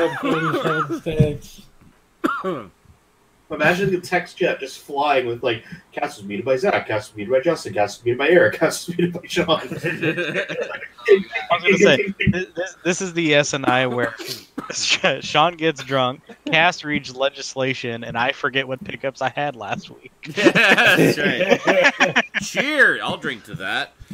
So, I have to sorry, say, on a side note, what was I reading that time, Eric, when you made your comment? I'll say what the comment was, but I'm trying to remember what it was. You know what would have been great is if you were reading that, and we're all just being quiet, and then suddenly Eric's cricket kicks in. Yes. Yeah. Oh, I remember what it was. I was hanging out with Eric one night, and I saw something weird in something I'd read, but I prefaced it to Eric. I'm like, so I'm reading this insurance document right now, and there's just this pause. And Eric just says, uh-huh. And then Eric just says, that's like porn for you. It's true, too, and you know it. Yeah, But, we weren't even saying anything to each other. We're just sitting there, and he just goes... So yeah, I was reading this document about this, and I'm like, what is this, like porn to you or something? Oh, porn, nice. Yeah. Minimum carryover deduction. Oh God, tax deductible. Anyway, So, anyway, the whole point of this whole thing is I'm now taking a payroll course. Because of the new year, I will be doing payroll for my company we're working out, where I started doing accounting for them a few months ago. They have a course in that? How hard is it to say, you worked this many hours, you get this much money. Done. Micah's a bitch. I'll just not comment, but anyway, yeah, so it's sort of to give me the backing on how to do it, and the company's actually paying for the course, which is pretty cool. Nice. So this is the first of 3, so they're 3 13-week courses, so those will be over the next course of the year or so. And then I will be fully trained in payroll. So just something to add to the resume. Oh, there you go. Perfect. Thanks, Duncan. Duncan just played some applause for you there, Cass. Sorry, Major Matoka was just saying it was announced that an anime series of Blade Runner is coming out with Adult Swim.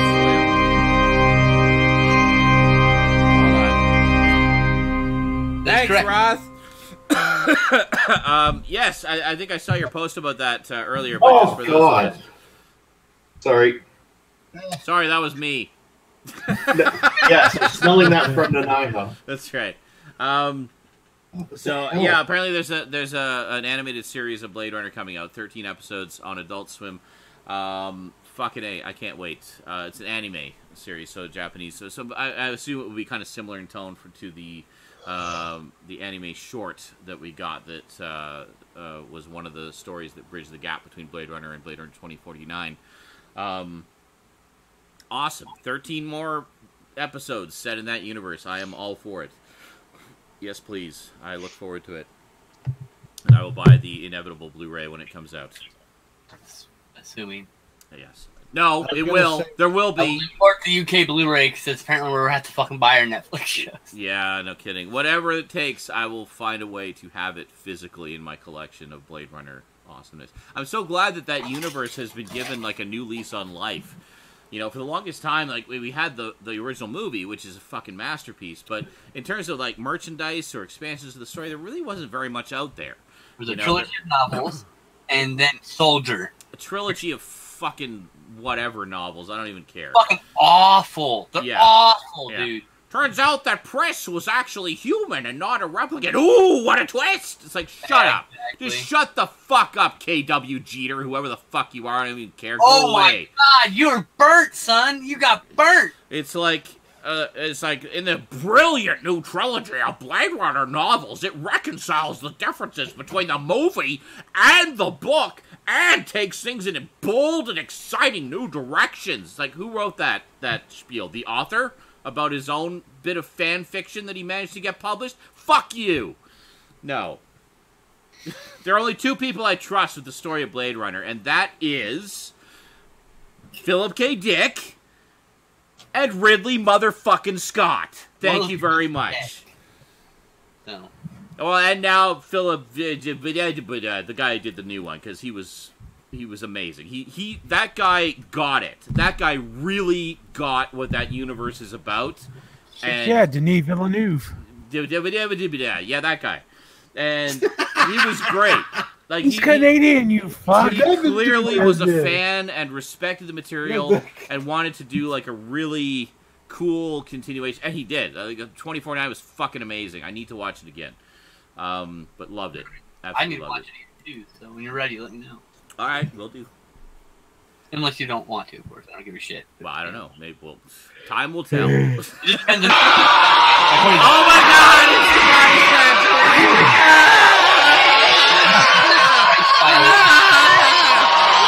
That's what I do is when things hey, Stoudman, I'm tired of hearing this one. It goes up another 100. What? You should raise it 100 every time it happens now because it's driving you nuts. That's what I do on my channel. How much is that? I thought that was an expensive one. Jail got really. That's like a $5 one. That's not cheap. I know. No, I know. Jail got really into one of mine. And I was like, I'm tired of hearing this. So I upped it to 8. I was like, I'm sorry. I know, but he plays other ones now, thankfully. But that's okay. You know, that's okay. You're obsessed with one of them, so I cranked it to $5. So, did you get any other really boring things, Cass, or is that it? No, okay. Thank you. Cool. So, I was gonna say about what your comment about Brandon froze. the mouse. Yeah. Okay. But yeah, when you were comparing it to saying, cheers to whatever to Stoud's cum beard. Okay, here we go. For fuck's sake. I was just sitting there in contemplation, waiting for Stoud to finish. The way that...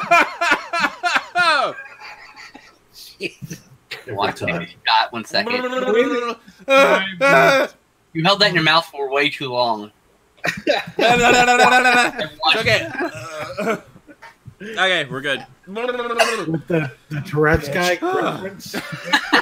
All I could think of that Tourette's guy reference was, yes, I brought your mouse, the one that's wireless, and it made me feel like a piece of shit. Okay. For the love of fuck, Skinslip, what did you get? All right, I got Marvel me. 2-in-1 Epic Collection. Cry Monster. Sweet. I remember I've been talking about how I wanted to get this for a fucking while. You were eyeballing that one. I remember, yeah. Because this I have like 20 issues of Marvel Team Up, and like 16 of them are in this run. So I have part of all of them except for number 1, it's with Man Thing, and I was gonna ask. Like, Man Thing's the first issue, I think, right? Yes. I love the story of that and just how perfectly Ben Grimm it is. First issue is called Cry Monster. Yes. So you know. I love how perfectly Ben Grimm that story is, where he literally goes out to the Florida Everglades to pick a fight with the Man Thing because he's pissed off at him for stealing his name. It's like, there's only room for one thing, and that's me. So, those who don't know, Man Thing or Marvel Team Up started in Marvel Feature number 11 and 12, so that's presented first. Oh, okay, cool. I did not know that. And you see this thing walking away in the desert, and somehow, in the next issue, he's punching Man Thing in the fucking dick. In the I had this issue, actual issue. Oh, do you? Seriously? Yeah, I have an actual issue. That's awesome, dude. No, I had issue 1, issue 7, 8, 9, 10, 11, 12, 13, 16, 19. Oh, wow. 20, 21, and then I had a couple other issues. Holy shit, I didn't realize you had so many of them.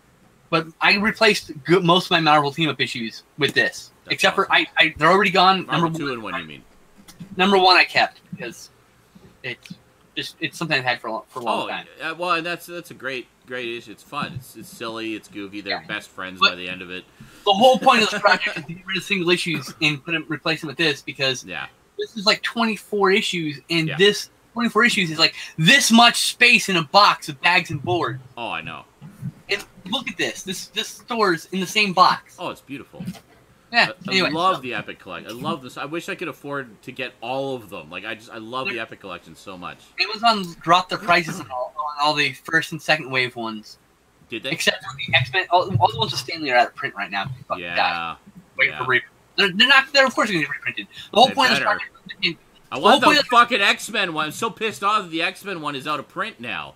That's what I'm saying. The first volume.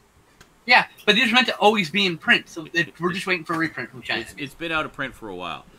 By the way, Tomb of Dracula #1 is not back in print.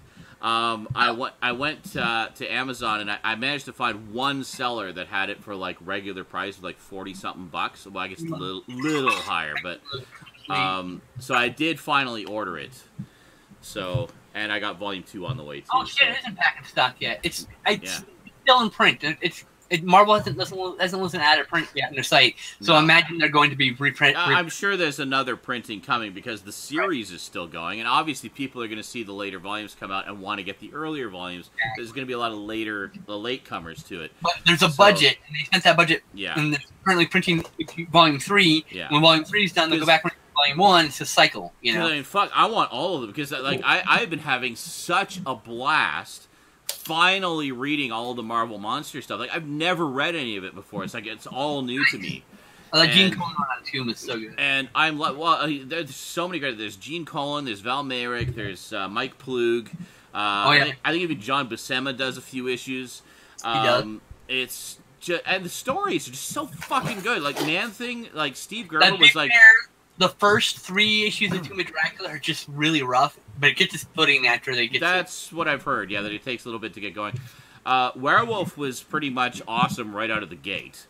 Like, they just really had a plan for that one. Monster Frankenstein, I thought was terrific. I know it gets kind of a mixed reviews from fans. Man-Thing was fucking awesome. Like, it was a little bit rough for a few issues. Once Steve Gerber took over, holy shit, did that go into some, like... amazing directions. That's the same way Tomb of Dracula. There's like a bunch of people doing like the first couple issues, and then Gene Colan gets on it, and it takes off for like Gene Colan and Gene Colan and was it Marv Wolfman who was the regular writer on that? I can't remember who was the regular writer on that for the longest time. But I know it was like they sort of found their footing and they got like the best team that just kind of stuck with it for a long time. Here we go. I got volume 1 right here. Yeah, mine's on the way, and then I've got volume 2 on the way as well. Let's see here. But I have been absolutely loving the Marvel Monster stuff. It's so fucking good. I can see now, finally. Yeah, Marvel. Yes. It was Marvel. That's what I thought. Yeah, and Gene Colan took over the title. This really kicks off. I've only like 4 issues. Gene Colan was the one who based his artistic interpretation of Dracula on Jack Palance. Like several years before the Jack Palance movie, so it's kind of funny that actually happened. It's funny. Based on Jack Palance, because he liked him in all his westerns, and then the comic comes out and actually inspired him to get cast as fucking Dracula, dude. That's crazy. That's like no way it wasn't. Come on, that's totally full circle. It is totally full circle. I got him his job. And I mean, come on, we all watched the Jack Palance one, and Jack Palance was fucking amazing as Dracula, like just so intense and pure evil. I like that. What's our number 1? I liked it too. I liked it a lot. It's different, and it does take things in some other directions, but it works. It just works so mainly because of the strength of his performance. So sorry, I'm drunk and I'm rambling. Go on, comics, go. We're not even done with your pickup. I didn't even I'm gonna be so wasted by the time we get to I gotta have another shot. Fuck it. Go. Comics. Okay, so I've been doing the issue thing for a while, for like trying to convert all my comics into trade paperbacks for ease of reading. Yeah. Because I'm not here for collectibles. I'm here for stories. Well, and shelf space, you're saying too. Right. Like that's a big. Now I paid $35 for this stupid goddamn trade. This fucking thing. Only 9 issues haven't been reprinted. Thanks, Jail. This is the only place to get Marvel Chillers 1 and 2 with Mordred the Mystic. Oh, okay.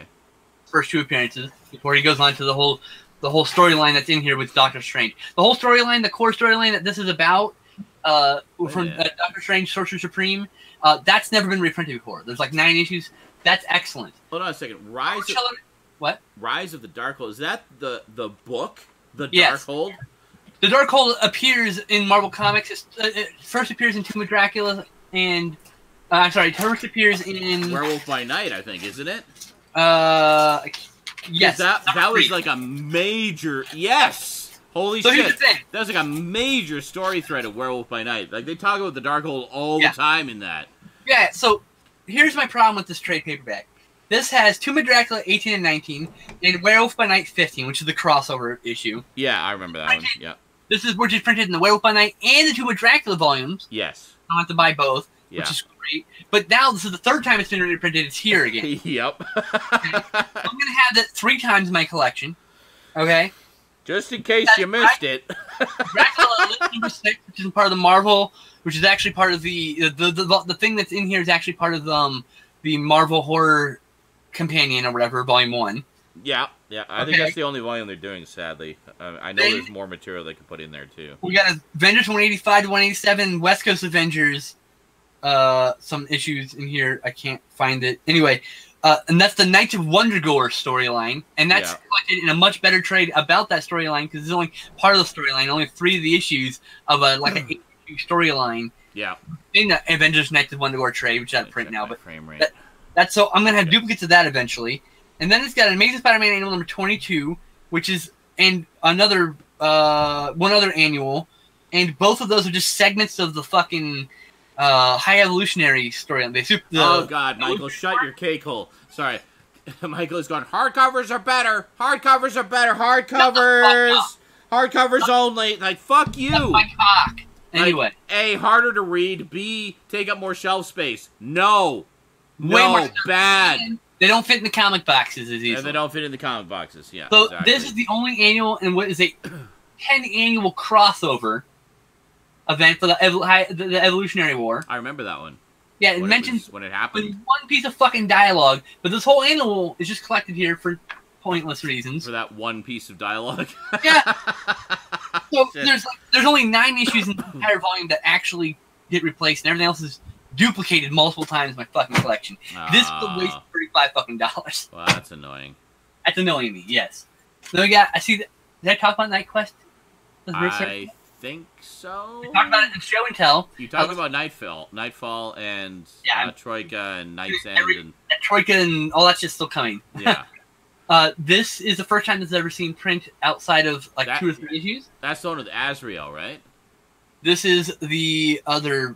Yes, it is. It's also with Bruce Wayne traveling with Dr. Kinsloving and all that stuff around the world. When he's still recovering, right? Like This actually is funny. I have a whole bunch of smattering Nightfall and related issues, and the only issue in this entire trade I had was this one. Oh, just randomly. So I replaced because I wasn't able to get all the issues because it was, you understand, when Nightfall was coming out, it was the hottest shit. Yeah. So try getting all the issues when they came out. Massive. I missed several.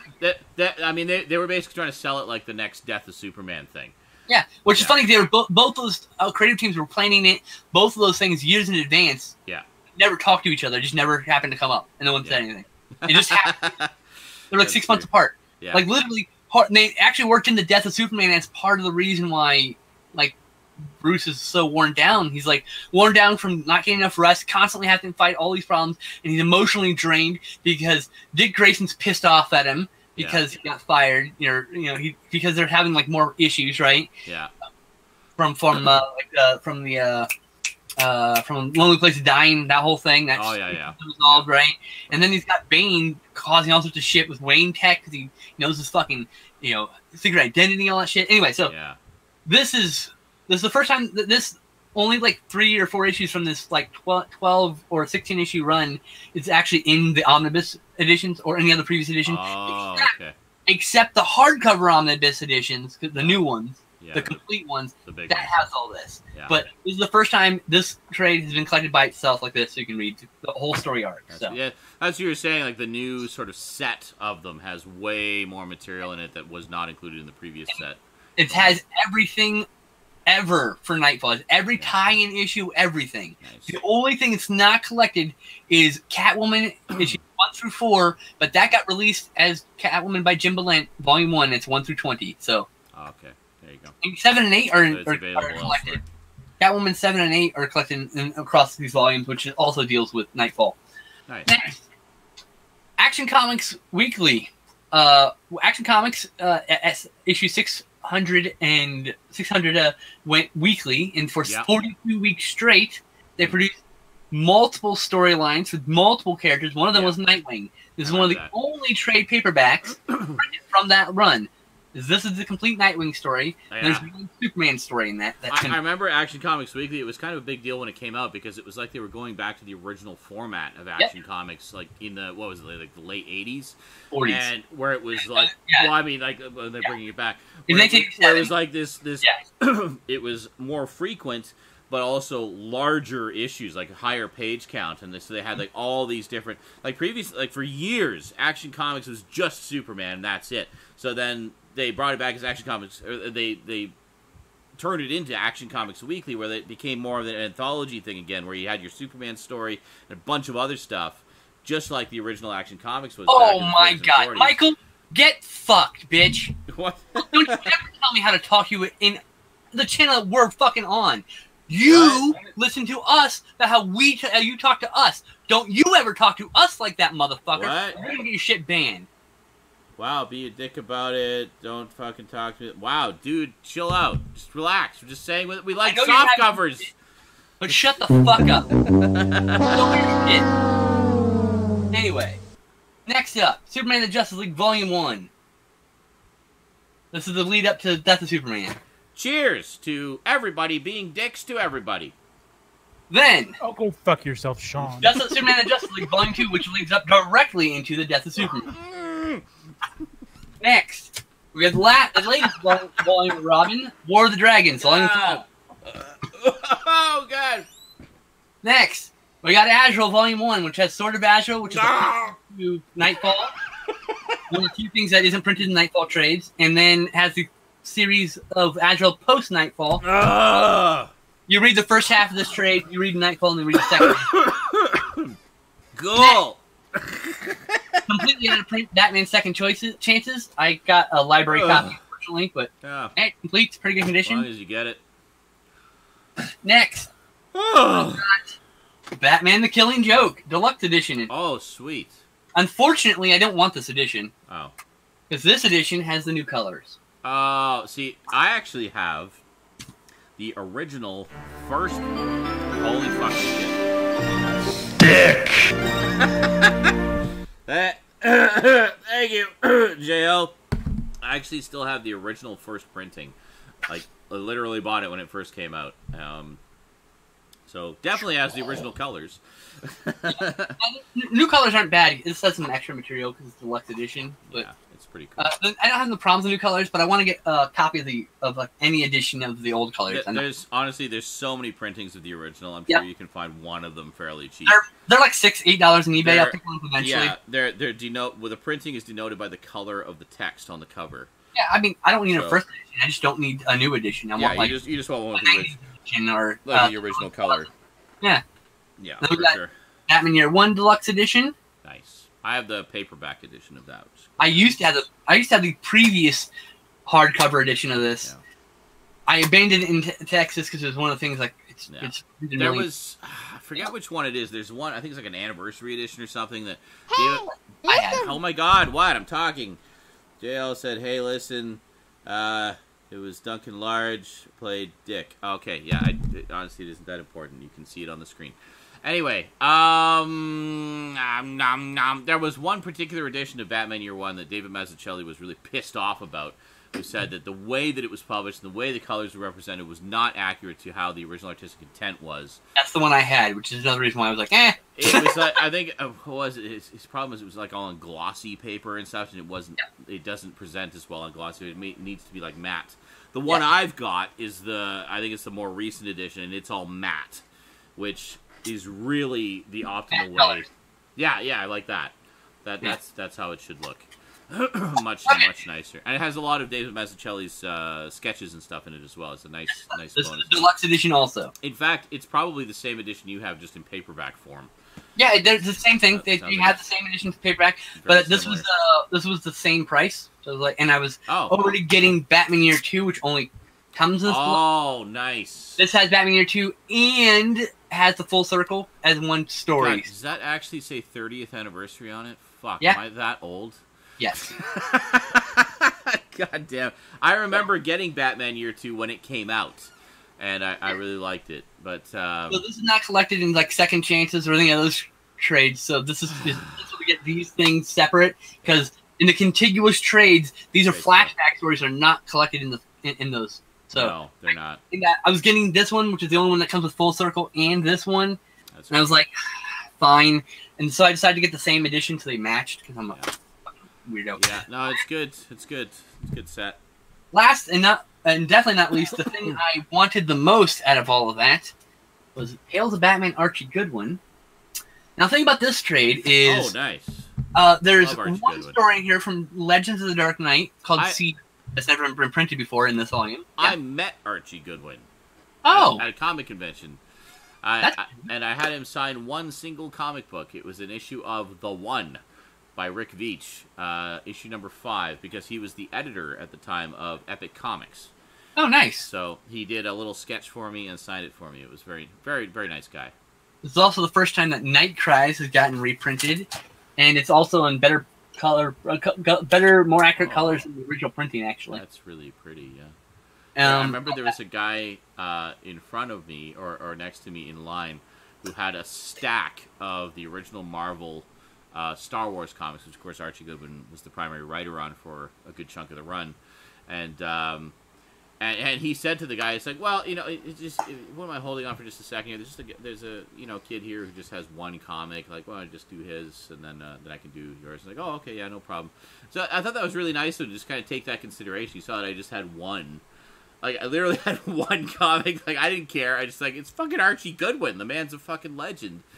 And I was really happy just to see him. That was really, really sweet of him to do that.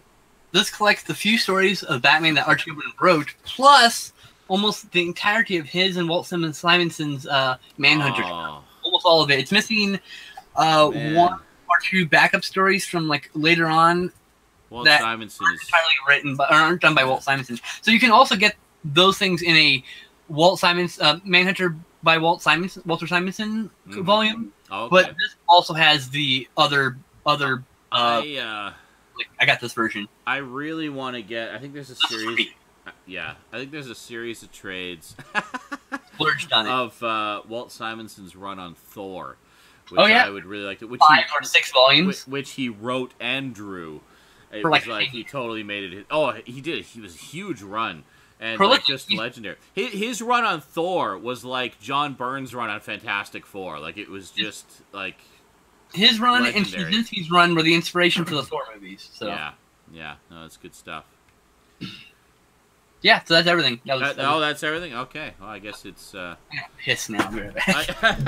I also have to piss. I will also be right back. So it's all up to you guys to entertain the viewers while we're pissing. Excellent. Go. Hey guys, how's it going? Hi. How's it going?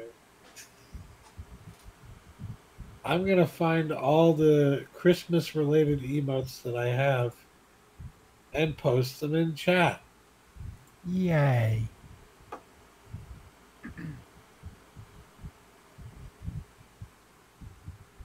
All of them. Every single last one.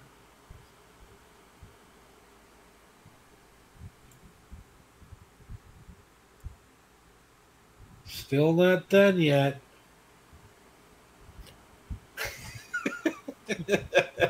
I should say it. The blessing.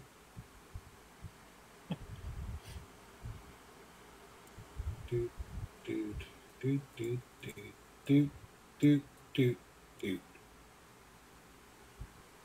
Oh crap! Damn it! I've been quoting it and I've been muted. I was like, I pledge allegiance to the flag. And then I added, is Rusty still in the Navy? Here we go. All of them. My God. And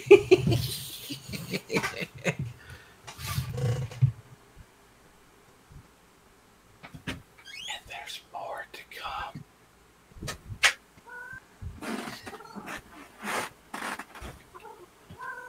Hi, kitty. Hi. Grief. Look at that kitty. It's kind of nice to have that little kind of moment of silence, though. What? Yeah. We went silent? Something? Yes, the passing of George We weren't Bush. saying as much, so yeah. Okay. No, we actually just weren't. Oh my god, don't get me started on that shit. Is Stout boring everybody with politics, and is Cass boring everybody with accounting, and Zach The other is way just around. shaking his head and face palming? I'm the one talking about accounting. What? What? What's going on here? Wait, what? We're not talking about Amazing. I really did jump to the dark timeline. What the fuck? Damn Mandela effect. All right. So, all right. I know you have to ask. I know you want comics first, so we'll just continue the comics theme here. Good. All right. Let me just check my penis. I mean my frame rate. What? I'm sorry. Yes, your frame rate is penis. All right. Good. You know what? You are a pair of vaginas. Wait, what? Okay. You know what? Actually, hold on. I'm just gonna leave it kind of like this, and then He'll speak by his urethra. I can see myself, and then I don't care if people can see the Hangout link because we're just gonna change it next week anyway. So Yep. there you go. And if you show up, we'll just boot you out of the room anyway. Okay, here we go. Lock them, they go away. So. Exactly. So here we go. So first up, got a few comics for Black Friday, not because they were necessarily on sale, but just because they were ones that I wanted and had been waffling over for a while. First up is a reacquisition. We have the Green Lantern, Green Arrow, Hard Traveling Heroes story arc from 1970-71 by Denny O'Neil and Neil Adams. I've done videos about this before. It's fucking awesome. I used to have the previous 2-volume collection. The only difference here is this is all compiled into one massive, like, 500-page volume, so it has it all together. Which is really That's on nice. my list. Yeah. It's pretty cheap too. It's like it didn't cost me too much. Yeah, it's like $20 US. Yeah, it's not bad for like it's 400 pages. great collection. Next up, speaking of Batman, got some Batman stuff here. This is one I've been wanting for a long time because I really love the movie adaptation. I've been wanting to read the original story from the comics. We have Batman Under the Red Hood. Excellent storyline. One of my favorite. Yeah, which is one I've been wanting to check out for a while. Have you read Hush? I have not, but I have it. You have to read it before. It literally spins out of Hush. So you have to read it. I will read Hush first. I was probably going to read Hush first anyway, because it's one that I've been wanting to check out for a while. And then to finish up the Jeff Loeb, Tim Sale Bat Universe story saga, picked up Catwoman, When in Rome, which was a 6-issue miniseries. I still need Haunted. So I have all the other ones. I got Haunted Night, Long Halloween, and Dark Victory. And then what comes right after that is Tim Sale and Dixon did Robin Year One. God damn it. Now I need another one. All right. Anyway, so I got all the main ones.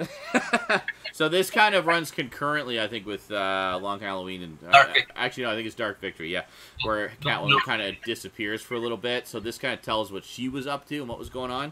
It was originally started as part of the storyline. It's supposed to be part of the whole thing, but they cut it out for a time. And then finally, this is one I've been wanting to pick up for a while. And I just remembered, like, oh yeah, they put that out. Shit, I need to get that because I have one issue of it from back when I was a kid. It's in horrible, well-loved condition.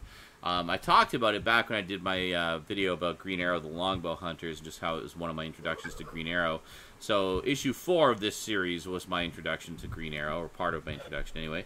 We have The Joker, Clown Prince of Crime. So this was the Joker's short-lived solo series. That's on my list too. Ran for 9 issues in the early 70s. Early 70s. And it was just a lot of fun. It was basically the Joker just kind of, stirring up shit with various heroes and sometimes other villains. And it inspired Marvel to do supervillain team up, which is the one issue that I have is issue number 4, which guest starred Green Arrow, and where is it here? Yeah, it was this one here. So it's issue number 4, which guest starred Green Arrow, and you can see him threatening the life of Dinah. Actually, both the first page and the cover kind of mirror each other there, as he's threatening Dinah, the Black Canary, and Green Arrow is swooping into her rescue. So very cool stuff. Really looking forward to reading that. So now I can finally read the other 8 issues that I've never read before. I actually had issue, I think 6 or 7 of that for the longest time. I don't know where it's gone. There you go. So I think everybody had at least one issue of the Joker. Really like the artwork in that too. It's really, to me, that was like the definitive 70s rendition of the Joker with the long jaw and everything, and just the constantly. Certainly interesting. Yeah, it was very cool. So next up, getting into some Blu-rays here, we have some Batman-related stuff as well. Now, of course, I ordered all this stuff at the same time, but it seems that the orders got split into several orders for actual delivery. So you can probably guess what some of the stuff I have coming is from what I have here. So first up, we have Beware the Batman, Season 1, Part 2. Dark Justice. So this was the most recent Batman animated series. This was the all-CG one. It was kind of a reimagining. It had Alfred as a younger Alfred who was a former MI6 agent and could actually kick Bruce Wayne's ass quite nicely and was actually part of a lot of his physical training. I only saw the first 2 episodes of it, but I was really intrigued by it.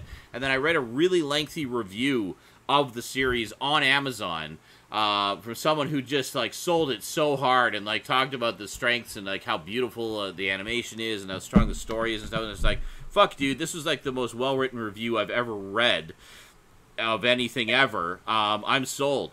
So I bought both volumes. It only lasted 1 season, split into 2 Blu-ray volumes, so 26 episodes total, 13 per volume. So obviously I have part 1 on the way as well. Obviously. And then next up, you might also guess some of the other things I have on the way. We have Batman, the Brave and the Bold, Season 3. I love that show. That's one of my favorite Batman shows. I'm really looking forward to watching this. I've only seen a couple of episodes and absolutely loved it. Aquaman is the best guest star.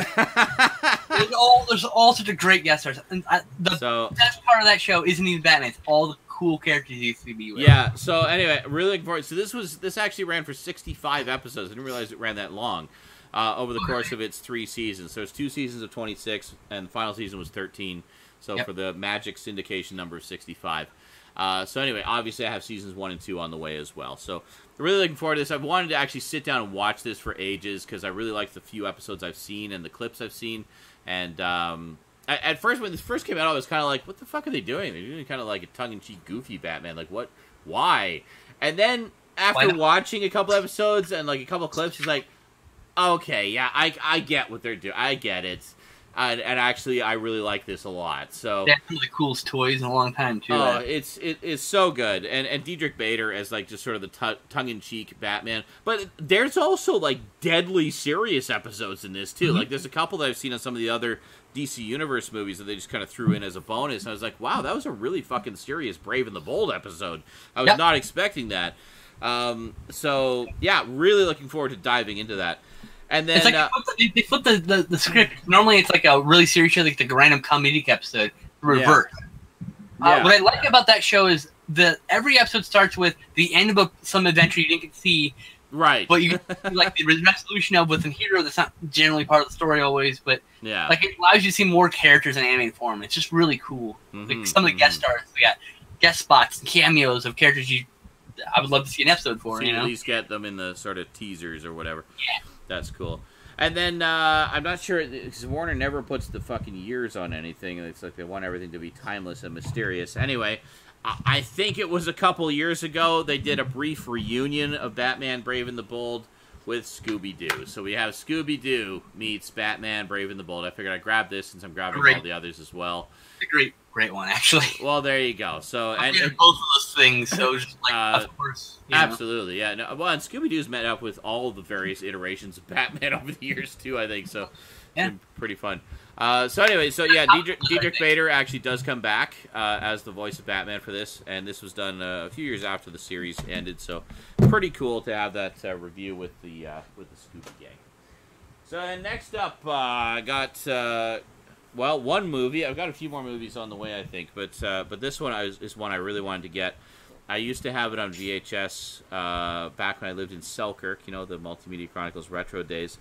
And I watched the VHS release so many times. I just absolutely fell in love with this movie.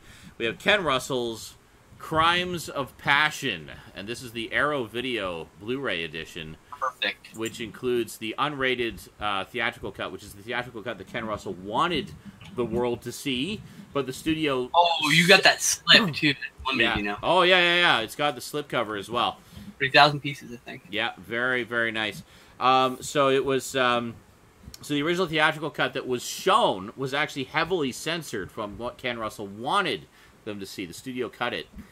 So this includes the original unrated theatrical cut, as Ken Russell wanted it to be seen, and it also includes the director's cut that was created specifically for a special edition Laserdisc release. Some of the extended edition footage is only available in standard definition, so it's a bit of a mixed bag of quality. That's the version I watched. I popped this into the player as soon as I got it. I love this movie so fucking much. I think Kathleen, in particular for Kathleen Turner as the lead character, China Blue, and for Anthony Perkins as the just batshit insane reverend trying to save her soul.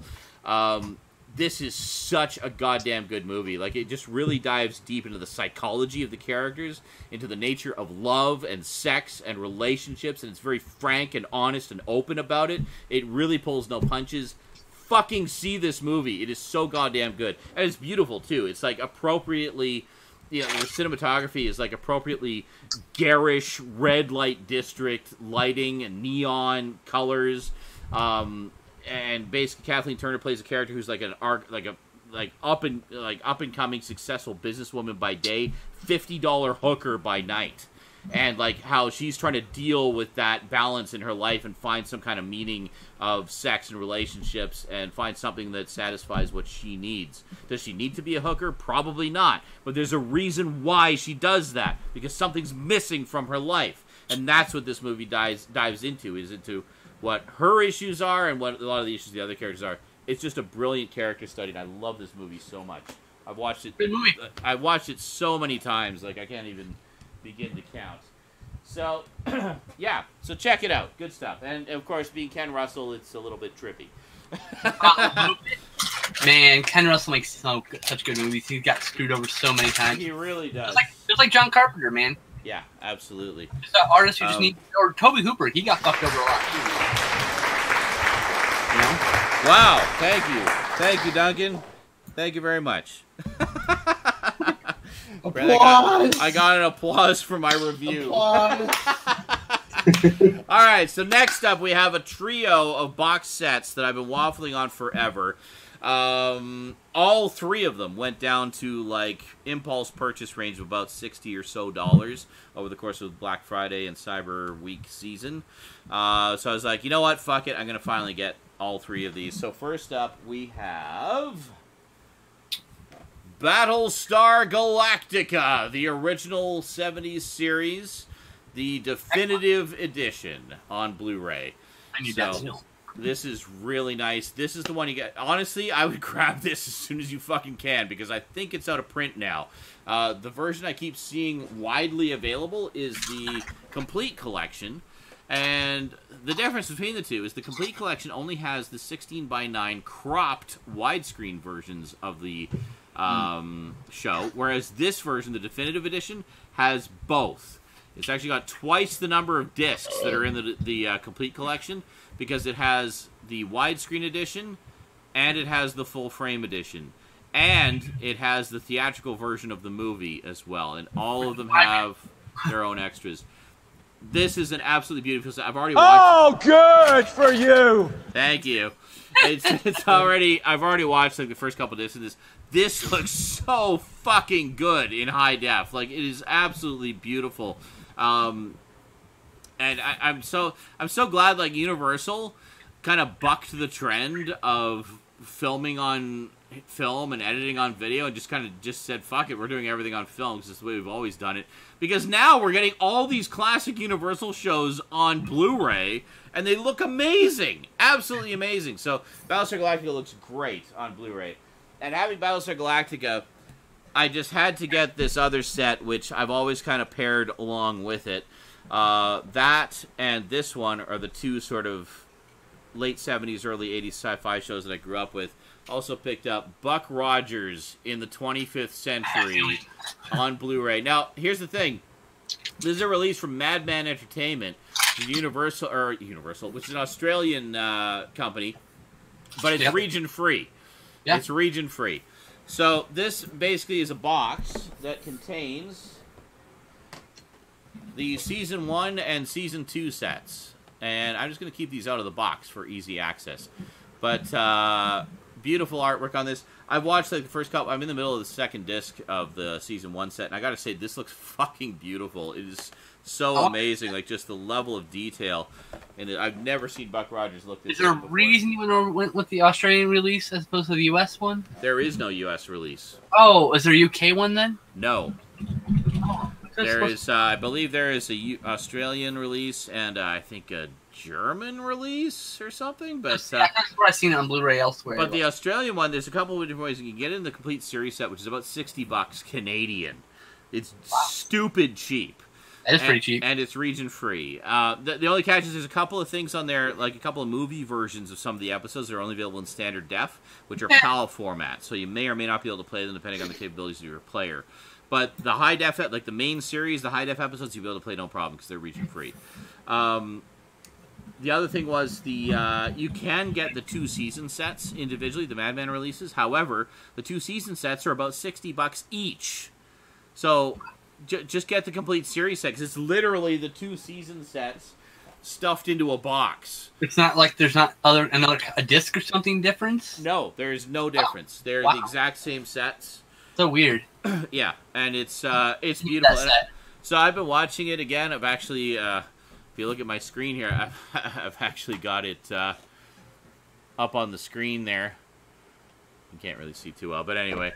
It's hey, look at the thing you can't see. Look at that over there that you can barely see. You're right, actually. That's the thing. Look at that. But looks amazing. Are you watching Star Trek? Totally like Star Trek.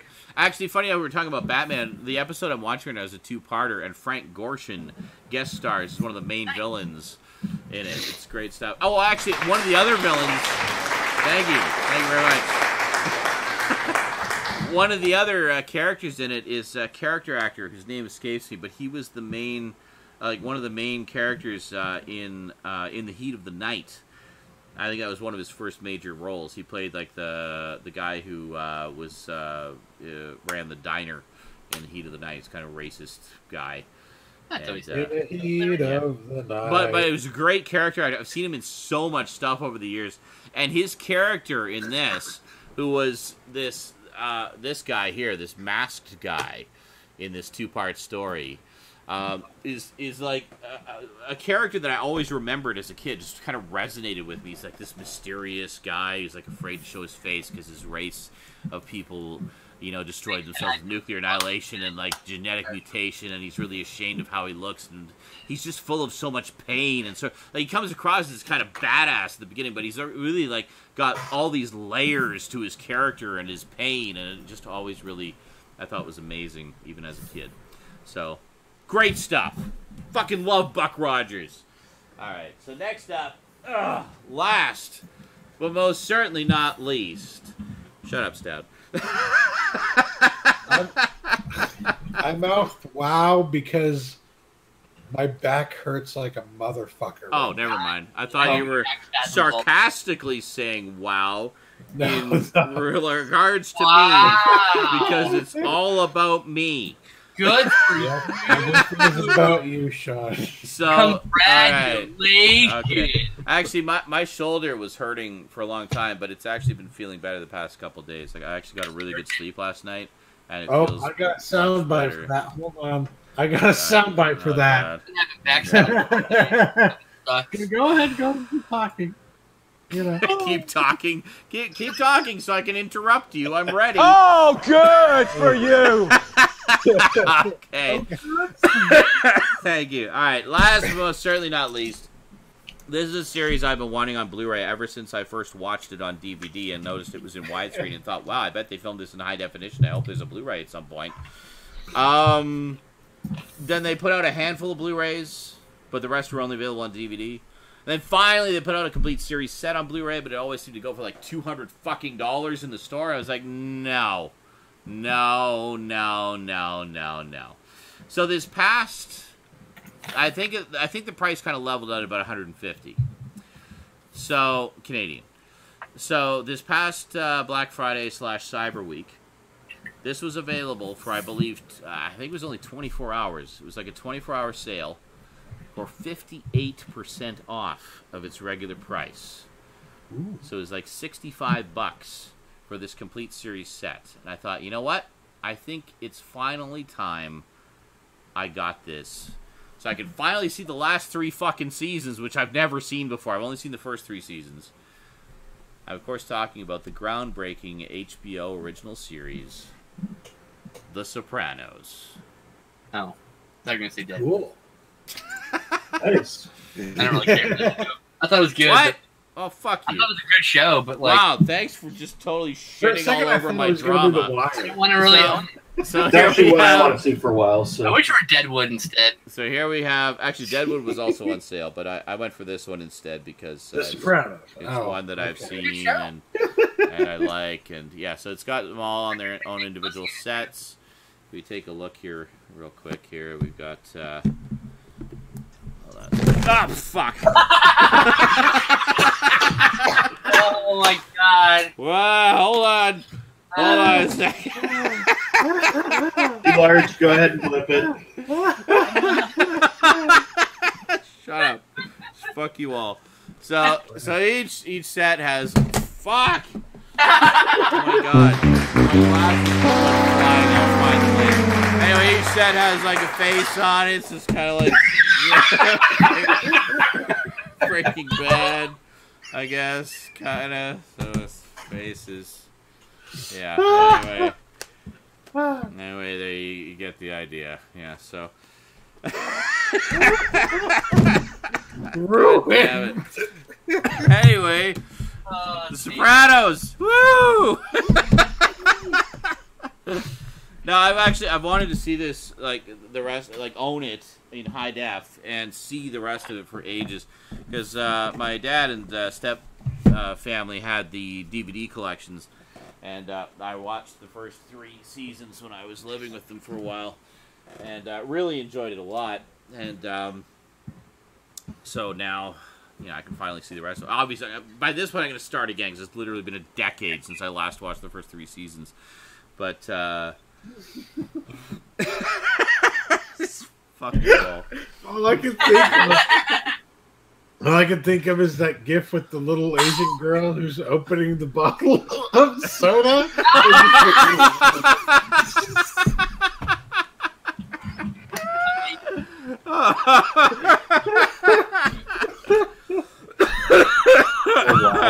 God. So anyway. Good stuff. Yeah, I will get Deadwood at some point. That one actually seems to go on sale fairly often. So, the Sopranos coated in butter edition box set. But it's honestly, it's rare to see the Sopranos in particular go for that low a price, especially on Blu-ray. Yeah. So it's just like, fuck it. I need to get this right now. This is the time. So there you go. So I'm finally going to be able to see it whenever I get around to watching it. But, that was like the first sort of really bingeable show, I think, like as far as like the specialty shows go. I know like it was a pretty big deal when it was coming out on DVD and stuff, and like people were just all gaga over it. And the big thing about it being that it was a series about the mob, like the mafia, that also focused a lot on the personal lives of everybody involved in it. But typical, I mean, just brilliant HBO drama, you know, and it was one of the first really sort of breakthrough ones, I think, that sort of extended beyond just, you know, those handful of people who subscribe to HBO. But great stuff, I love it. So anyway, looking forward to it. And R.I.P. James Gandolfini. He died way too young. So that's that show about the guy who wakes up in the morning and gets himself a gun, right? Yes, that's the one. That is the entire central theme of the show, right there. Excellent. Amazing. That is a great opening, by the way. I love that opening sequence. Yeah. Great song. Apparently, the big reason they did that opening was just so they could show that the show was set in New Jersey. Oh, really? Well, that's true. Well, so many mafia movies, it was always New York, right? So they're like, well, let's do a montage of him Because I mean, if you know the area, you would know the geography. So they're like, Right. well, let's do a shot of driving through the tunnel and like that, and going to suburban New Jersey, and then it just became so iconic. Oh, okay, yeah. I remember, what was it? Like, there was either like a Family Guy or Simpsons version. The Simpsons did the parody of it. Simpsons, yeah. Yeah, brilliantly, I might add. And they used the song. Yeah. I remember. I just passed by Ralph chasing his own tail with the dog. I remember one of the video letters that Jason sent me. He used that song and had like a bunch of shots of him driving and shots of Toronto and stuff, and basically just emulated the whole. I remember that, thing of the show, and it was quite well done. I think he even had a cigar just for that. Well, no. He was drinking it. I think he was drinking a Tim Hortons coffee instead of a cigar. Yeah, maybe it was. Yeah. I think it might have been. It's been a while since I've watched Canadian Sopranos. Yeah, exactly. Yeah. But that's Jason for you. Yeah, maybe one day you guys will get to see that in a retro episode. Jason has given me blanket permission, by the way, to show clips of him in there. So that's awesome. He's very cool about that. But people should be. I mean, it's entertaining. Well, exactly, and I mean, there's nothing to be embarrassed about. It's all in fun. But yeah, I'll just enjoy the inevitable copyright flag for using the song. But worth it. It should. Well, I mean, it would be the song would be the problem. Because I was going to say it should be fair use for parody, but well, that's true. But it's more just the use of the song that would be the issue. So, cheers to the using of the song.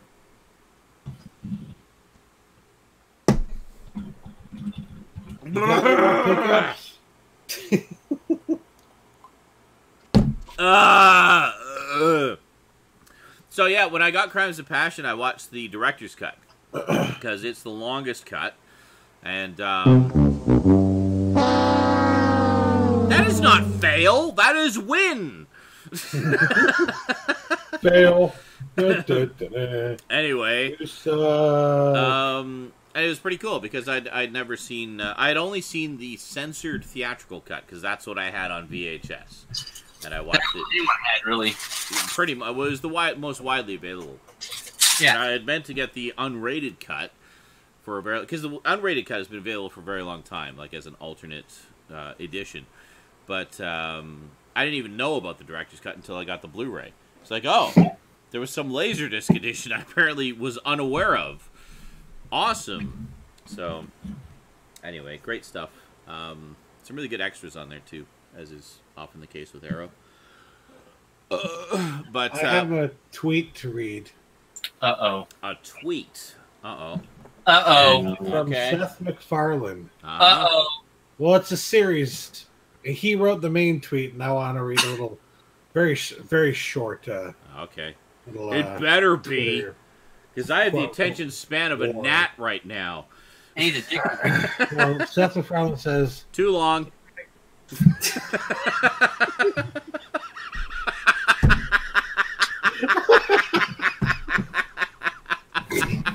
Oh, 3 words. That's worse than that. That was worse than that. Sorry, go ahead. Okay. I usually get about 8 words after he does that. That's some cool ass shit right there.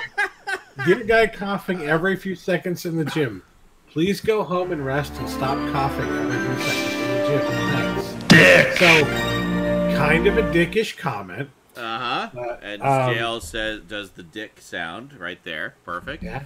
Perfect. He gets a response from God on Twitter.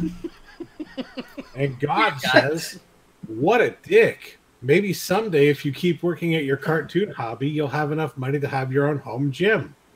To be fair, he has a point. You got burned. Yeah. You got burned by God, son. And then the response to that from this guy, Roger but Festive, is, I never knew God was passive-aggressive. To which Krampus Massacre says, just for the past 5,000 years. Very nice. Very nice. You know, one Facebook page that I've enjoyed following for many years now is God. Yeah, God's good shit. Which is the official Facebook page of the Almighty, and he has proven that he is the real deal on multiple occasions. He has proven he is the real Slim Shady, and all other Slim Shadys are just imitating him.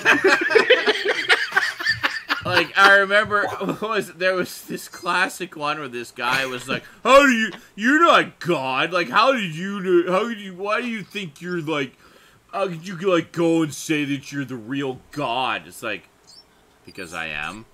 It's like, yeah, well, why don't you prove it? Like, who was the girl that I first had a crush on? He says, Julie. You were living in New Hampshire at the time. He's like, I'm sorry, sir.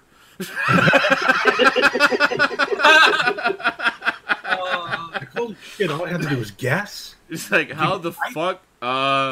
Yeah, I'm sorry, sir. Sorry, sir. It's just like... I don't know, whoever runs the God page obviously has some mad crazy Google foo skills, because he just answered that without breaking a sweat. It was amazing. But yeah, I love that page. It's very funny. So go to Facebook, everybody, and follow God. There you go. Seth MacFarlane, though, like, there are people who have like exercise-induced asthma, and they can't fucking help coughing when they do a lot of intensive exercise. That doesn't mean they don't have to exercise. It means they have to exercise, and on top of that, their throat constantly feels like it's on fire when they are exercising. Fair enough. And that's why they cough. Yeah. It's kind of dickish to be like, can you stop coughing, please? Like, yeah, but sorry, you know what? That's great and all, right? But you know what? You weren't there. That guy was probably had a fucking cold. And you can tell when someone's working out and they got a fucking cold and they should stay home. Versus having an asthma attack. Take your bullshit SJW assumption and fill up that ginger ass, all right? I always like, you know, speaking of working out, the one I always like is the one of The Rock, where The Rock is working out at just goes into some random fucking gym to work out for a bit. And then everybody's like, oh my god, it's The Rock. Oh my god, it's The Rock. And he's just like, focus! Like, just focus on what you're fucking doing and forget that I'm here. You know? Like, I love that he's like, no, you're here to work out. Never mind that I'm here working out too. You know, we can chat later or whatever. Right now, you're fucking working out, so you focus. If you see me and I'm inspiration, then get on that fucking machine and match my fucking pace. Let's do this! Exactly. The Rock doesn't fucking mess around. God, I love The Rock. He's just such a wonderful human being, just generally.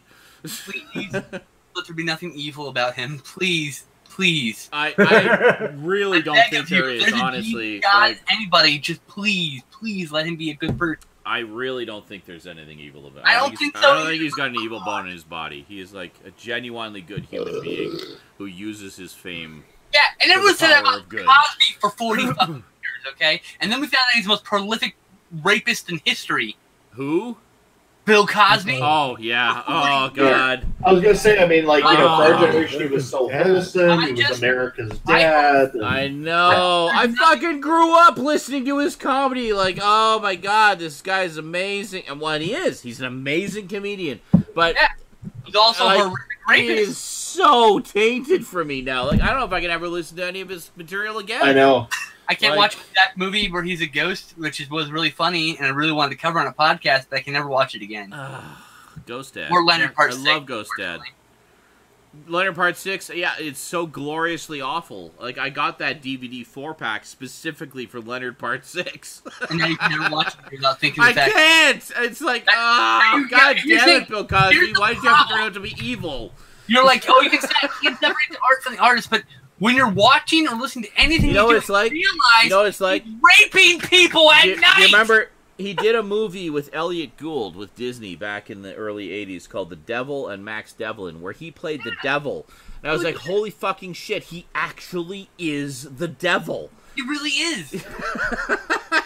Like, as he's making all those wonderful things from your childhood and being wholesome, and going going on dates with hopeful actors without their consent. Why, Bill? Why?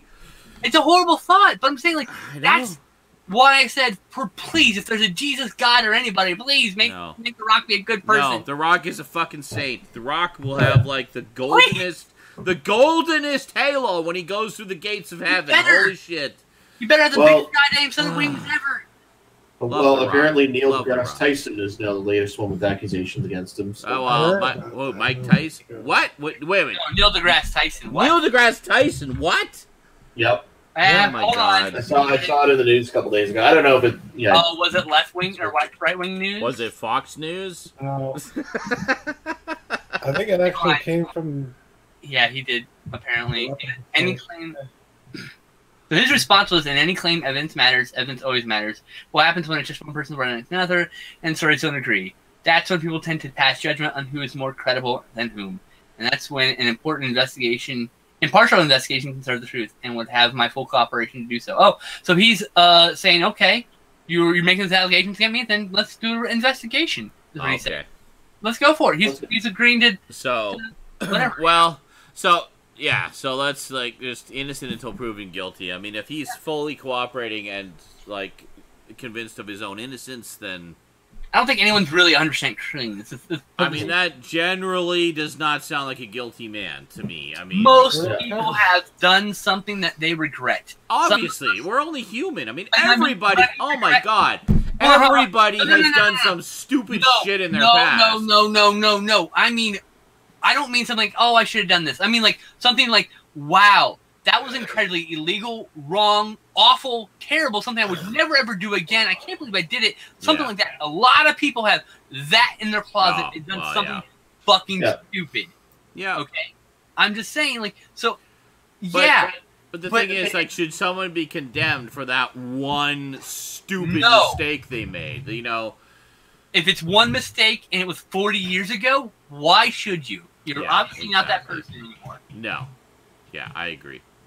That's how I look at it. Like, but if it was last year, you should probably go through the ringer more times. You got some work to do. Yeah, you gotta go through the ringer. Sorry. So, like, that's the second time. Like, has he shown growth? Has that person shown growth as a person to amend their ways in how they used to be? If the answer is yes, then okay, they're a good person who's attempting to at least be good from here on out. Themselves, and to learn from their mistakes. Yeah, I mean, like Mike Tyson is a good example. He went to jail for rape, right? Yeah. But if you look at him right now, he's a goddamn angel. He's like the nicest person. He's learned from his mistakes, right?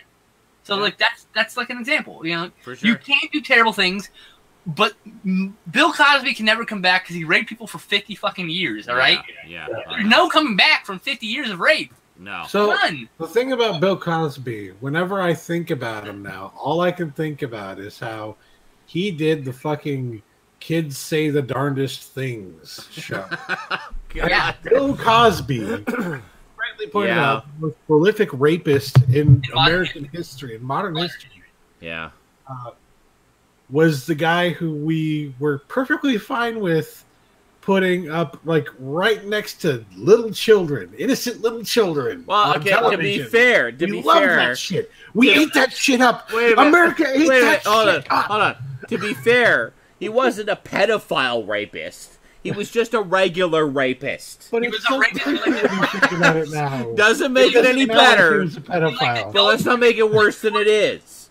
He had a god complex, clearly, because he liked adult women who are of young age, who looked up to him, like an adoring father figure. He would when he went, this is a true story told, like, this has been passed down through people, but he would go to theater things and make all the ushers and everything sit there and stare at him and watch him eat his fucking meal before the show. Really? The entire staff they had to sit there and stand there in silence and watch him fucking eat like he's a king. So no one can't tell me he was fucked in the head a little bit from the street. Right? Definitely a bit of a god complex going on there then. It's like, no, you must all watch me eat. Gather around, gather hither, my brethren, and watch me consume thy consumables. His thing that got him off, and revel in my greatness. He got off on complete control, and the only way to do that is to drug your unwilling victim, unless they're willing. Yeah. I'm sure. I bet you scores of women fucked him because they thought they were going to get a job, and they willingly did it. And they have no regret. Or just to fuck a celebrity. I mean, a lot of women just want to fuck a celebrity, you know? Some people want women, but some people want to just fuck celebrities. Yeah. They call it star fucking for a reason. Star fucker. Yeah, there you go. Yeah, star fucker. One word, star fucker. Yep. But, I mean, so, like, these people exist. It's just, there's dark heart in a lot of people. I always remember this scene in, I need to get this series, the complete series set of Kids in the Hall. Where, of course, Scott Thompson was very openly gay and often played around a lot with the sort of stereotypes and conventions of the perceptions of gay men in the media and culture and the social life at the time, and I consider him very much a pioneer in terms of gay rights in Canada and sort of gay recognition.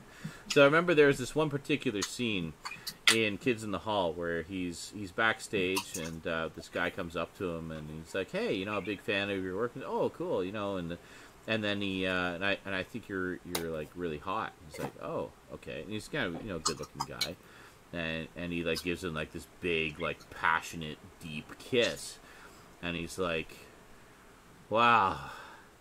And then he just kind of walks away, and he's just like, this guy's just like, "Wow, I don't know, man. I mean, I need to be on the show in like 5 minutes, and I really want to help this guy like fulfill his goal of fucking a celebrity, but but I don't know if I can like sort of shirk my duties." And the guy just kind of peeps around the corner. And it's like, "By the way, Scott, I'm straight." It's like, "Okay, well, we'll see you later." And he just goes on like, like not only does this guy want to fuck a celebrity, but he's a straight guy who wants to fuck a gay guy. Hey, that's how badly he wants to fuck a celebrity. And yeah, so there you go. Then. And to be honest, if I was gonna fuck a guy, it would totally be Scott Thompson because he was not a bad looking guy, actually. Not a bad looking guy, and you can tell he'd be a great kisser. I'm just saying. Oh, your Z, your camera's frozen, Z. Brain Candy, yes, Great Red Shark. I loved Brain. Actually, Stoudman and I watched that frozen. Together. Oh, my camera's frozen. Sorry. Here you go. With your tongue sticking out too. Yeah. I thought you were talking about Brain Candy. Why isn't that on fucking Blu-ray? Oh yeah, Paramount. That's why, because it's a fucking Paramount movie. Paramount's just stuck in limbo right now. God, wow, that's a great freeze frame of me. I know, you gotta take a Hago face in there. Hold on a second. It's gonna kill me in the Google Hangout again. The weird thing where girls Hang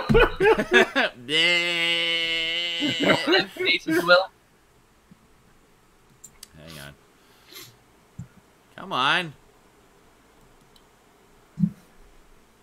No. Seriously? What the fuck? No, hold on. Come on! Damn it. Rage.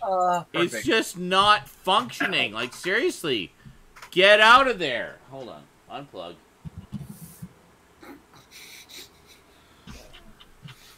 He unplugged it and plugged it back in, folks. There. Hold on. Hold on. Got it. It like froze hard. Holy shit. Hold on a second. And then activate. Bring it back. Come on. There we go. Okay. Holy shit balls. Man. Good job. Check the deactivate while not showing box, and then you'll have less problems when you turn it on and off. It's okay. I got it.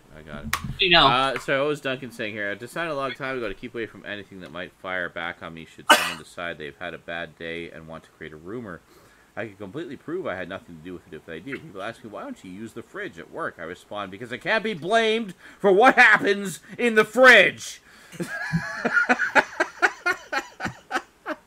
Yeah, good for you, Duncan. Way to be. Awesome. So what were we talking about? Oh yeah, fucking Scott Thompson. No, Brain Candy. That's what it was. Yeah, I remember Stoudman and I watched Brain Candy. He had never seen it before, and I don't think he'd even seen much of the Kids in the Hall show, if I remember correctly. One of the best. You remember incorrectly. Oh, you had. You had seen the some show. of the show. Yeah. Oh, okay. Yeah, actually, no. I remember it aired on HBO for quite a while because it was the only American station that would air it uncensored. Because here in Canada, we don't give a shit. You can say fuck as much as you want as long as it's after 9 o'clock. Same in the Britain, actually.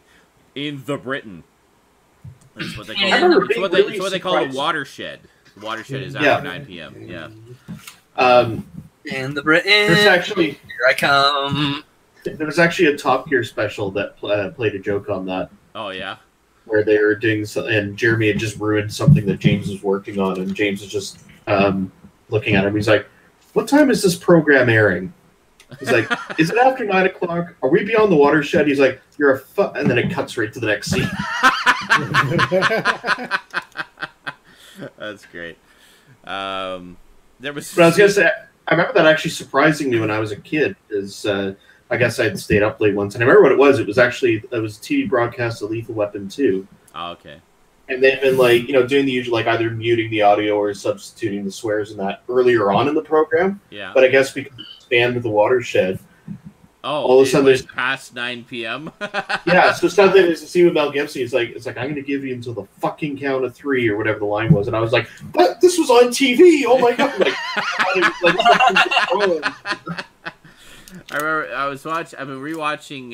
You guys remember last week I picked up the Blu-ray set of Sherlock, and I've been rewatching the Sherlock episodes. And of course, everybody knows at the end of season 2, it appears that Sherlock has supposedly died. And then the season 3 is where you find out how he didn't die. He actually survived, and find out how he did it over the course of it. But you get a lot of crazy-ass fan theories first, which are fucking hilarious. Anyway, there's one part where Watson is basically just kind of being a regular doctor in the absence of Sherlock, and just seeing all these patients, and they're like just ridiculously mundane problems that he really doesn't give a shit about, but he's like, whatever, it's a job, I'll be a doctor now. And then I remember one point in particular, it cuts to Sherlock, and he's talking to Mrs. Watson, I think, or Mrs. Watson, the landlady. Anyway, the landlady's talking to her, and it's not Mrs. Watson. Fuck, I can't remember her name. I just watched it. I can't remember her name. Anyway, the old lady is the landlady. She's a little bit dippy, and she's funny. Yeah. Anyway, so he's talking to her, and she asks, "Well, what did John say when you told him that you were still alive?" And Sherlock just goes, "Well," he said, and then he cuts to Watson in the doctor's office asking somebody. He says, "Cough." This is like, cough. That's brilliant. I was like, oh my god, that's because of course Sherlock, I'm pretty sure, aired pre-Watershed, so it's like I just fucking love. It's not Steve Carell. God damn it! What is his name? The British guy, Stephen Fry, Moffat. I don't know which Steve. Moffat, Stephen Moffat, and Mark Gatiss, and just their audacity and like sneaking that shit in. Oh my god, I love those two men so goddamn much.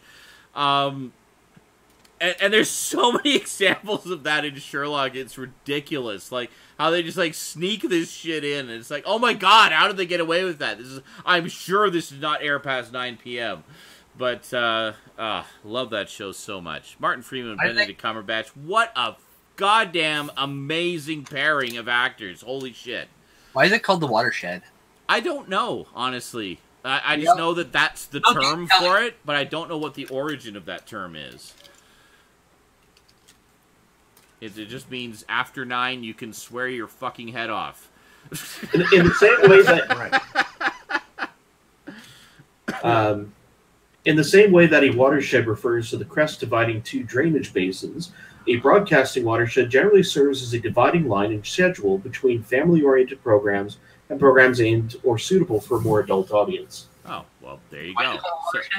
So it's basically a border. Thanks, Wikipedia. A borderline. Oh, yes, that is exactly where I looked it up. I don't fully understand why it uses the specific term watershed either. I mean, to me, that I picture a little, like, shed. Yeah, with water. Full of water. And it's like if you open the door, you're just like, ah! Just flooded with water. Bottles of water. It's like fuck, I'm drowning. Fuck, so much fucking water. Because it's the watershed, right? And you can swear. But imagine instead big arrowhead bottles as it comes out. It's like, That's oh, right. fuck. Oh, God, I'm drowning under physical objects.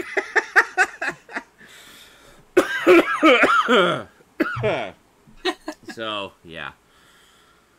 Oh, wow, I think we've been... How long have we been going? God, we've been going for, like, ever. Then, It's almost midnight. Holy shit, we're almost an hour. Okay, I'm drunk, so that's that. Anyway. You should go live and stream and fucking around with the audience still, but... I would, but no. Okay. So have yourselves... The hell? Have yourselves a good night and a good week. Accursed random phlegm. And we'll see you next time. And I will try to remember this week to post that episode of InSaNiTy that I forgot to post like 3 weeks ago. And hopefully around Wednesday. So keep an eye out for that.